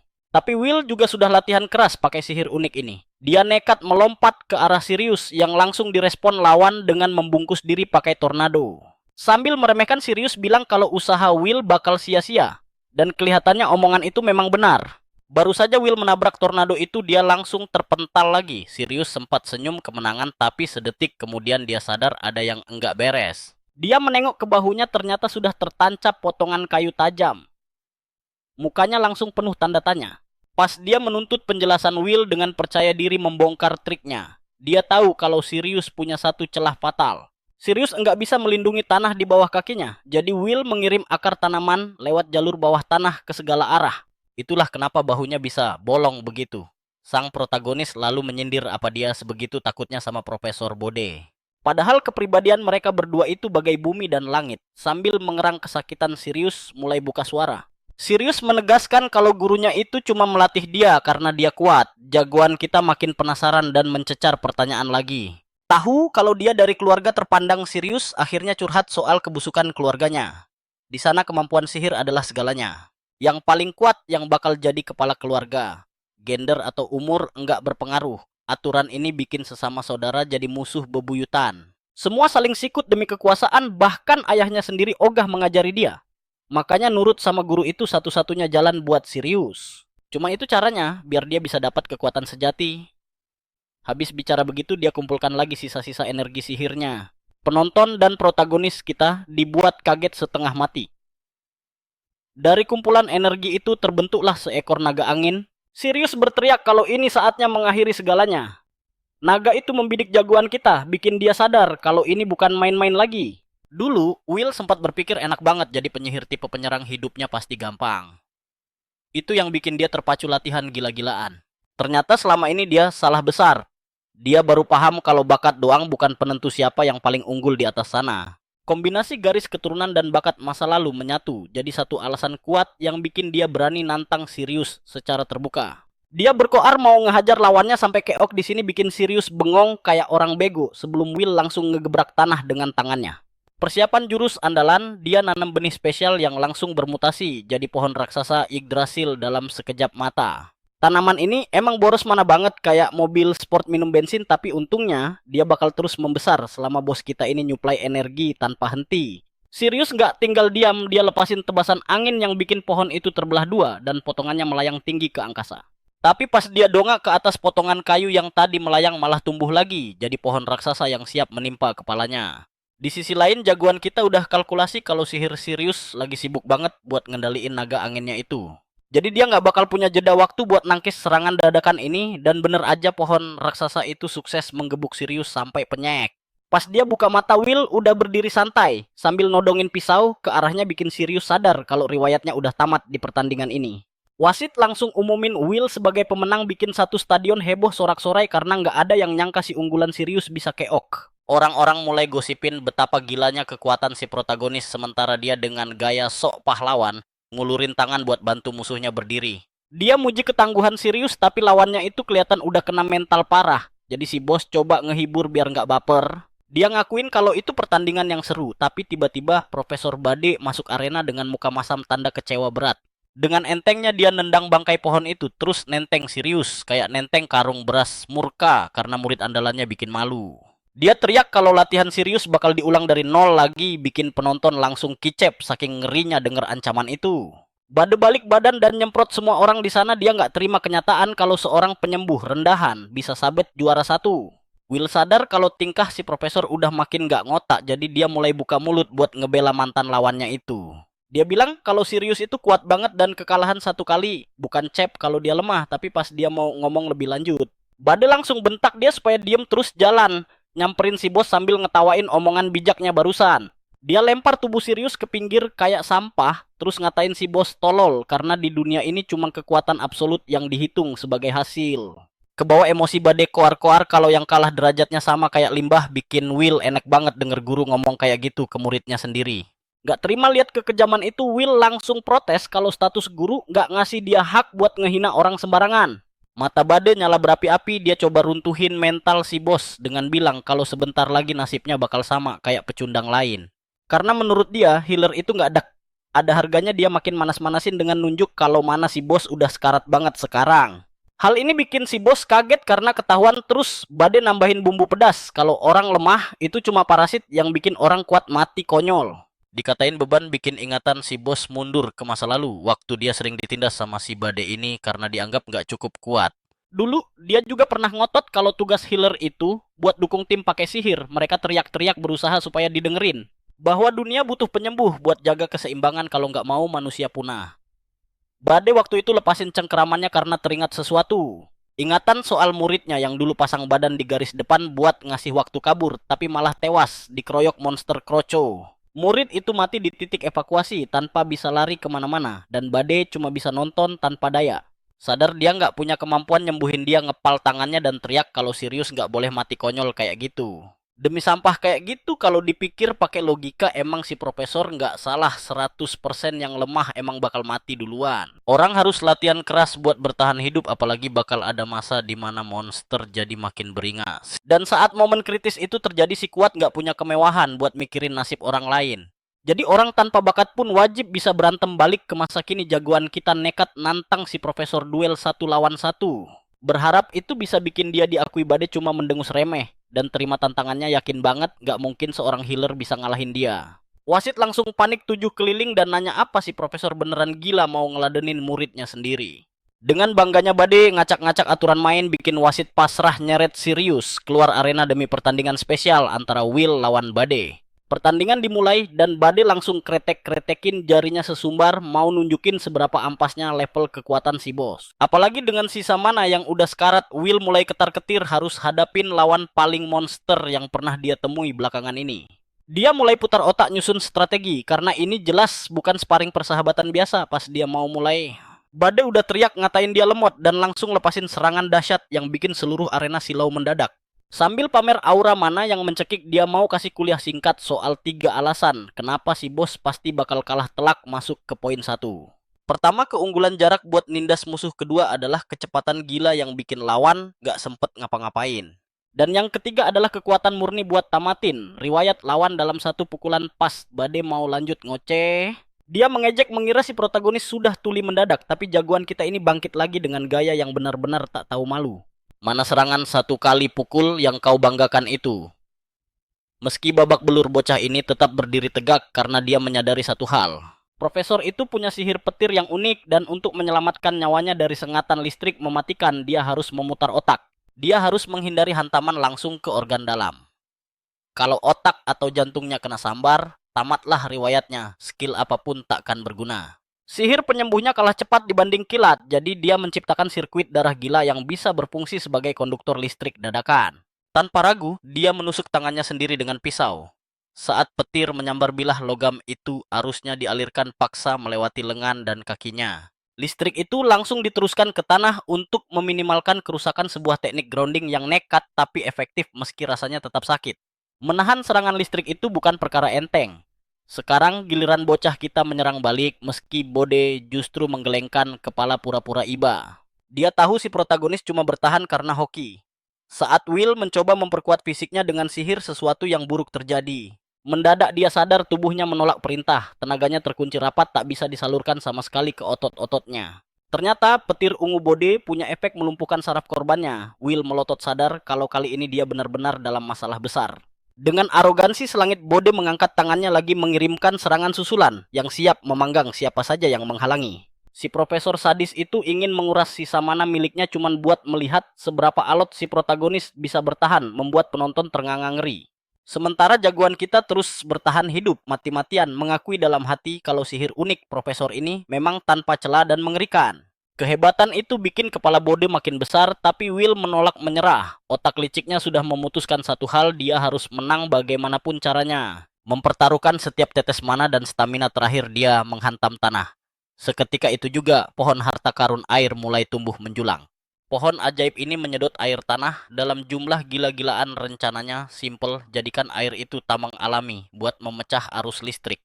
Harusnya listrik itu buyar seketika, tapi sial takdir berkata lain. Bode dengan entengnya menebas pohon itu sampai tumbang. Serangan petirnya membelah segalanya. Penonton histeris dan jagoan kita cuma bisa melongo, tak percaya, lidahnya kelu. Bode melangkah santai yakin 100% musuhnya sudah tamat, tapi saat matanya melirik ke batang pohon yang roboh itu, jamur-jamur aneh mulai bermunculan dengan kecepatan kilat. Bode terkejut setengah mati, sementara Will tersenyum lega dalam hati. Triknya berhasil. Secara alami jamur memang tumbuh subur di tanah yang baru saja dihancurkan dan hangus oleh sambaran petir dahsyat. Kehancuran hutan menciptakan lahan kosong tanpa musuh surga bagi jamur. Tapi bukan cuma itu kejutan yang dibawa jamur-jamur ini. Spora mereka punya efek melumpuhkan. Bode mulai panik merasakan tubuhnya kaku. Dan inilah momen emas yang ditunggu-tunggu si protagonis. Jarak aman yang selama ini menyelamatkan si penyihir petir itu akhirnya lenyap. Sudah, sekarang pertarungan jarak dekat dimulai. Will melayangkan tinju mautnya lurus ke depan, sayangnya Bode menghindar gesit dan malah menghajar perut Will sampai mual. Siapa sangka profesor tua ini juga ahli bela diri jarak dekat. Dia pamer kalau sihir uniknya bisa memanipulasi listrik lebih jauh lagi. Dia sesumbar kalau dia mengalirkan listrik ke otot-ototnya untuk mempercepat refleks tubuh. Trik jamur barusan cuma lelucon baginya. Will terkapar di tanah memegangi dadanya, tak sanggup menerima kenyataan pahit ini. Apa mungkin dia bakal kalah dengan sombongnya? Bode mengepalkan tangan siap memberi pukulan terakhir sambil memproklamirkan kemenangan. Tapi belum sempat tinju itu mendarat, seseorang menahannya. Bode menoleh dan mendapati Veronica sudah siap menebas dengan pedang terhunus. Bode meremehkannya, menyuruh dosen baru itu minggir dan jangan ikut campur, sementara Will cuma bisa gemetar menyaksikan drama para monster ini. Namun nyali Will bangkit lagi melihat punggung Veronica. Wanita itu menegaskan kalau duel sudah selesai dan menghajar siswa lagi itu tindakan pengecut. Itu hanya penyiksaan tak berguna. Bode berkilah sambil membela diri. Ah, bocah ini kan healer, dia takkan mati semudah itu. Biar dia sembuhkan dirinya sendiri. Veronica membentak balik mengingatkan kalau mana muridnya sudah kering kerontang tak tersisa. Will sudah habis-habisan di duel tadi. Marah karena digurui, Bode nekat menyerang lagi, mengira Veronica tak punya nyali melawan senior. Salah besar, Veronica langsung mengalirkan energi ke pedangnya, dan kedua dosen gila itu melompat untuk saling bunuh satu sama lain. Tiba-tiba kepala sekolah muncul entah dari mana, dia melerai pertikaian itu berdiri kokoh menjadi tembok pemisah di antara mereka. Dia meminta maaf pada Veronica karena telat menjelaskan situasi, lalu dengan lantang mengumumkan kalau ujian seleksi resmi berakhir. Semua diperintahkan bubar jalan. Saat kerumunan mulai pergi, Will berusaha menyembuhkan luka-lukanya sendiri dengan sisa tenaga. Gagal total, mananya benar-benar nol. Veronica langsung menggendong murid kesayangannya itu memujinya karena sudah berjuang hebat. Istirahatlah, jangan memaksakan diri, katanya. Tapi bagi Will, kata-kata manis itu belum cukup. Keesokan harinya, dia berjalan menyusuri sekolah. Pikirannya melayang pada jurang perbedaan kekuatan kemarin. Aneh rasanya manusia bisa punah, padahal punya petarung-petarung monster seperti itu. Dengan orang sekuat itu, harusnya umat manusia aman kan? Tekadnya makin bulat untuk menjadi yang terkuat, lalu dia melangkah masuk ruangan. Kepala sekolah menyambutnya dengan wajah sumringah kaget melihat lukanya sudah sembuh total. Will cuma nyengir menjelaskan kalau mananya sudah pulih. Proses penyembuhannya secepat kilat bikin Pak Kepala Sekolah yakin kalau bocah ini bakal melahap latihan lapangan tanpa ampun. Si tokoh utama kita melongo kaget, apalagi saat Pak Tua itu lanjut berceramah kalau posisi juara 1 di seleksi itu bukan pajangan doang. Jadi intinya dia lolos begitu juga si Sirius dan Erika. Tapi Will nggak terima begitu saja dan langsung menodong penjelasan. Pasalnya si Bode sempat koar-koar kalau semua orang gagal total. Ternyata itu cuma drama tahunan biar para bocah ingusan ini ngerasain panik seolah kiamat sudah dekat. Tujuannya memancing keseriusan mereka keluar meski ujung-ujungnya ada yang diloloskan juga. Karena latihan lapangan ini nyawanya taruhannya. Bode terpaksa pasang topeng guru killer yang kejam, tapi di kehidupan sebelumnya sikap keras itu justru sangat krusial. Pria itu dulunya tameng hidup di garis depan salah satu pahlawan legendaris yang mati-matian menahan umat manusia dari jurang kepunahan. Pak Kepala Sekolah lantas mendesak jagoan kita buat membentuk tim lintas sekolah. Posisinya sebagai penyerang utama buat sikat misi pembasmian monster. Disitulah otak Will mulai berputar kencang. Ini bakal jadi debut perdananya berhadapan langsung sama makhluk buas. Itu biang kerok yang bikin umat manusia punah di masa depan. Di kehidupan lamanya, segala makhluk yang punya energi sihir dicap sebagai monster, tapi realitanya nggak sesimpel itu. Nggak semua dari mereka punya niat membantai manusia, banyak yang cuma nyerang karena insting bertahan hidup doang. Kalau saja dulu perilaku ekologis mereka diriset beneran, mungkin mereka bisa jadi tetangga yang akur alih-alih dimusuhin. Sayangnya takdir berkata lain, 2 tahun dari sekarang dunia bakal jungkir balik gara-gara fenomena bulan merah. Sinar merah itu bakal bikin para monster mengamuk gila-gilaan, dan spesies level tinggi bakal bersatu dengan satu visi tunggal. Menghapus ras manusia dari muka bumi. Kelar bencana itu 2 tahun kemudian giliran sang Raja Iblis yang turun gunung. Rentetan kiamat ini bikin posisi manusia skakmat meruntuhkan negara-negara besar dalam sekejap. Nyawa melayang tak terhitung jumlahnya. Penyihir tempur bakal laris manis di medan perang, tapi situasinya sudah terlalu kacau balau. Mereka bakal tewas konyol bareng para ksatria, bahkan penyihir penyembuh pun bakal dibantai habis-habisan. Begitu pertahanan jebol nggak ada lagi yang bisa ngobatin yang luka. Pas Will mati di kehidupan sebelumnya, manusia yang bisa angkat senjata cuma tinggal segelintir. Kalau cuma hidup lempeng tanpa perubahan ras, manusia fix bakal punah. Dia haram membiarkan tragedi itu terulang. Sumpahnya bulat dia harus jadi monster yang jauh lebih kuat dibanding dirinya di masa lalu. Bukan cuma buat nahan serbuan monster, tapi dia juga mau mengorek dalang di balik bulan merah sialan itu. Apa yang bikin monster jadi gila harus dimusnahkan sampai ke akarnya. Sang kepala sekolah menangkap kilatan tekad membara di mata bocah itu dan merasa sangat takjub. Will ini aset berharga sampai-sampai dia mikir, apa guru-gurunya sudah cukup waspada buat latihan nanti. Meski begitu Pak, tua itu menjamin kalau semua pengamanan sudah dipasang rapi. Dia menegaskan kalau dia pengen banget lihat Will berkembang pesat. Tak lama kemudian saat berdiri di luar kampus bareng Veronica, Bode datang menghampiri. Will coba pasang muka, aku ngerti kok maksud bapak, sok bijak gitu. Si guru Sundre malah membentak lagi sebelum ngeloyor pergi walau sempat-sempatnya nyuruh Will berjuang maksimal pas latihan. Pas balik badan dia bisik-bisik terima kasih karena udah ngobatin Sirius. Nah, si Sirius yang dari tadi jadi pajangan di belakang akhirnya maju juga. Dia berterima kasih dan bertekad buat nambal kelemahannya biar jadi makin sangar.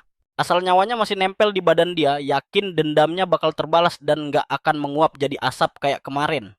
Sang protagonis nyemangatin biar dia makin gila latihannya, terus mereka adu kepalan tangan sebagai tanda setuju cowok jantan. Buat Will, munculnya penyihir serang yang jago begini, itu rezeki nomplok. Mereka bakal jadi aset mahal buat perang lawan monster nanti. Singkat cerita mereka langsung cabut naik kereta kuda. Setelah perjalanan cukup lama, ada info kalau hutan Dunkel sudah dekat. Veronica menjelaskan menu utamanya bantai goblin. Itu bagian dari misi resmi di dalam hutan. Wanita itu lantas memperkenalkan 3 murid dari Akademi Schwartz. Ada Haylish dan Gilbert. Terus dia noleh ke Will ngasih tahu kalau dia bakal masuk tim isi 4 orang. Bakal ada guru pendamping dari salah satu akademi juga. Erika yang penasaran langsung nanya apa timnya sudah diatur. Veronica menenangkan, dia bilang kalau mereka bakal sekelompok. Meski Erika agak ngeri sama aura Veronica, dia masih mending sekelompok sama guru galak daripada sama orang asing yang nggak jelas juntrungannya. Nggak lama kemudian mereka sampai. Begitu turun dari kereta, Veronica melihat rombongan murid Gilburn sudah mejeng di sana. Will jadi teringat masa lalunya yang suram di mana dia itu jomblo abadi tanpa koneksi atau teman nongkrong. Tiba-tiba ada cewek nyeruduk dan meluk Will erat banget sambil teriak kangen setengah mati. Jelas aja si tokoh utama kita panik level dewa. Otaknya ngelek mikirin siapa cewek ini sampai si cewek ngenalin diri sebagai Marie Goldgrand, sang kepala sekolah Akademi Swartz yang eksentrik. Cucu pahlawan legendaris Alnaram Goldgrand sampai melongo parah pas kenalan, padahal si protagonis masih ingat jelas wajah cewek itu dari masa lalunya. Dia sama sekali nggak nyangka bakal papasan lagi sama pasien yang dulu dia obati di rumah kepala sekolah, apalagi ketemunya di tengah hutan antah berantah begini. Pas ngelihat wajahnya lagi dia sempat mikir gimana kabar anak itu sekarang, tapi si cewek buru-buru meyakinkan kalau dia sehat walafiat tanpa kurang satu apapun. Belum apa-apa, dia udah nyerocos minta maaf karena dulu nggak sempat bilang terima kasih dengan benar, tapi si protagonis cuma mengibaskan tangan dengan gaya super santai.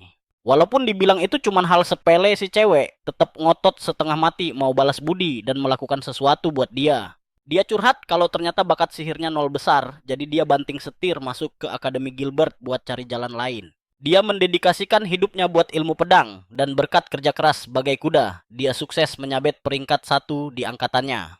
Pas ujian seleksi akademi, dia terkikik geli melihat betapa takjubnya ekspresi si protagonis mendengar pencapaian gila itu.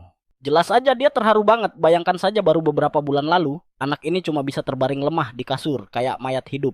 Tapi sekarang dia udah ada di puncak rantai makanan. Sambil menggenggam tangan si protagonis, dia bilang kalau takdir udah menempatkan mereka di tim yang sama. Katanya sih karena bakat mereka cocok dan dia janji bakal berjuang mati-matian biar nggak jadi beban dan berguna buat si protagonis saat itu juga. Detik itu juga otak si protagonis akhirnya klik sama omongan si kepala sekolah soal titip menitip anak ini sebelumnya. Belum sempat mikir panjang, dia udah diseret paksa buat menyapa rombongan murid yang baru nongol dari Haylish, sementara Veronica dan Erika cuma bisa melongo dari pinggir. Mereka kaget banget melihat betapa lengket dan cerianya dua orang itu di luar kereta kuda dari Haylish, udah kayak pasangan yang lagi kasmaran. Mari langsung nanya apa Olun dan Turf ada di dalam, dan Olun pun melangkah keluar dengan gaya super kalem sambil bilang nggak usah buru-buru. Dengan ceria dia menyapa semua orang lalu dengan santainya mengumumkan kalau dialah guru pembimbing buat tim mereka. Olun ini guru di Akademi Hilyak dan di kehidupan masa lalu, Will orang ini dikenal sebagai penyihir penyembuh paling dewa di zamannya. Sadar kalau dia satu tim sama legenda, hidup bikin Will girang, bukan main terus si Turf akhirnya ikut keluar dari kereta juga. Mari memperkenalkan diri, tapi si Turf langsung mematung kayak patung es begitu matanya menangkap pemandangan dua tangan yang saling genggam itu. Tentu saja dia langsung minta dikenalkan sama cowok di sebelahnya, jadi Will pun memperkenalkan diri dengan sopan. Turf langsung sok tahu dan berasumsi kalau Will pasti penyihir tipe penyerang. Tapi Ulen keburu memotong pembicaraan dan memberi arahan kepada murid. Dia bilang terserah mereka mau ngapain aja sesuka hati, dia cuma bakal mengawasi dari jauh. Sikap masa bodoh ini jelas bikin semua murid bengong. Will langsung nyamperin Ulan dan nembak pertanyaan apa dia boleh memanggilnya guru besar, yang bikin Ulan balik nanya alasannya. Will menjelaskan kalau dia juga pengguna sihir penyembuh, tapi seumur hidup nggak pernah punya mentor beneran buat mengasah kemampuannya. Dia mohon supaya Ulan mau mengajarinya dan ternyata Ulan udah pernah dengar reputasi Will, jadi dia langsung setuju tanpa banyak cincong buat nurunin ilmunya. Marin nggak mau kalah, dia lari mengejar mereka dan ngotot minta izin buat memanggil Ulan guru besar juga. Alasannya simple, kalau Will panggil begitu, dia juga harus. Dari pinggir lapangan, Veronica cuma bisa geleng-geleng melihat betapa akrabnya tim ajaib ini. Belakangan pas misi penaklukan dibagikan, tiap tim disuruh pakai gubuk sederhana sebagai markas operasional mereka. Karena laporan bilang sarang goblin ada jauh di pedalaman hutan Ulen Mari dan Will memutuskan buat langsung tancap gas ke sana. Sementara itu si Turf yang posisinya penyihir penyembuh malah disuruh jaga kandang alias diam di markas. Dia dilarang ke garis depan demi mematuhi protokol kuno yang bilang penyembuh nggak boleh lecet sedikit pun. Sambil jalan menuju area sarang goblin, Mari penasaran dan nanya apa? Will beneran cuma bakal diam jadi penyembuh doang di garis depan. Will menjawab dengan santai banget, menyuruh Mari nggak usah cemas karena dia bakal bertindak sebagai supervisor grup aja. Intinya dia membiarkan mereka bertarung bebas, sementara dia cuma memantau situasi dan ucapan itu ditelan mentah-mentah sama teman setimnya. Sadar kalau si supervisor nggak kasih aturan ribet, mereka langsung semangat 45 mulai pembantaian goblin. Dengan satu gerakan kilat yang mengerikan, Mari membabat habis segerombolan goblin, sekaligus bikin si protagonis nyaris nggak percaya sama matanya sendiri. Padahal baru beberapa bulan lalu, cewek ini cuma bisa tiduran lemas di kasur, kok sekarang jadi monster begini.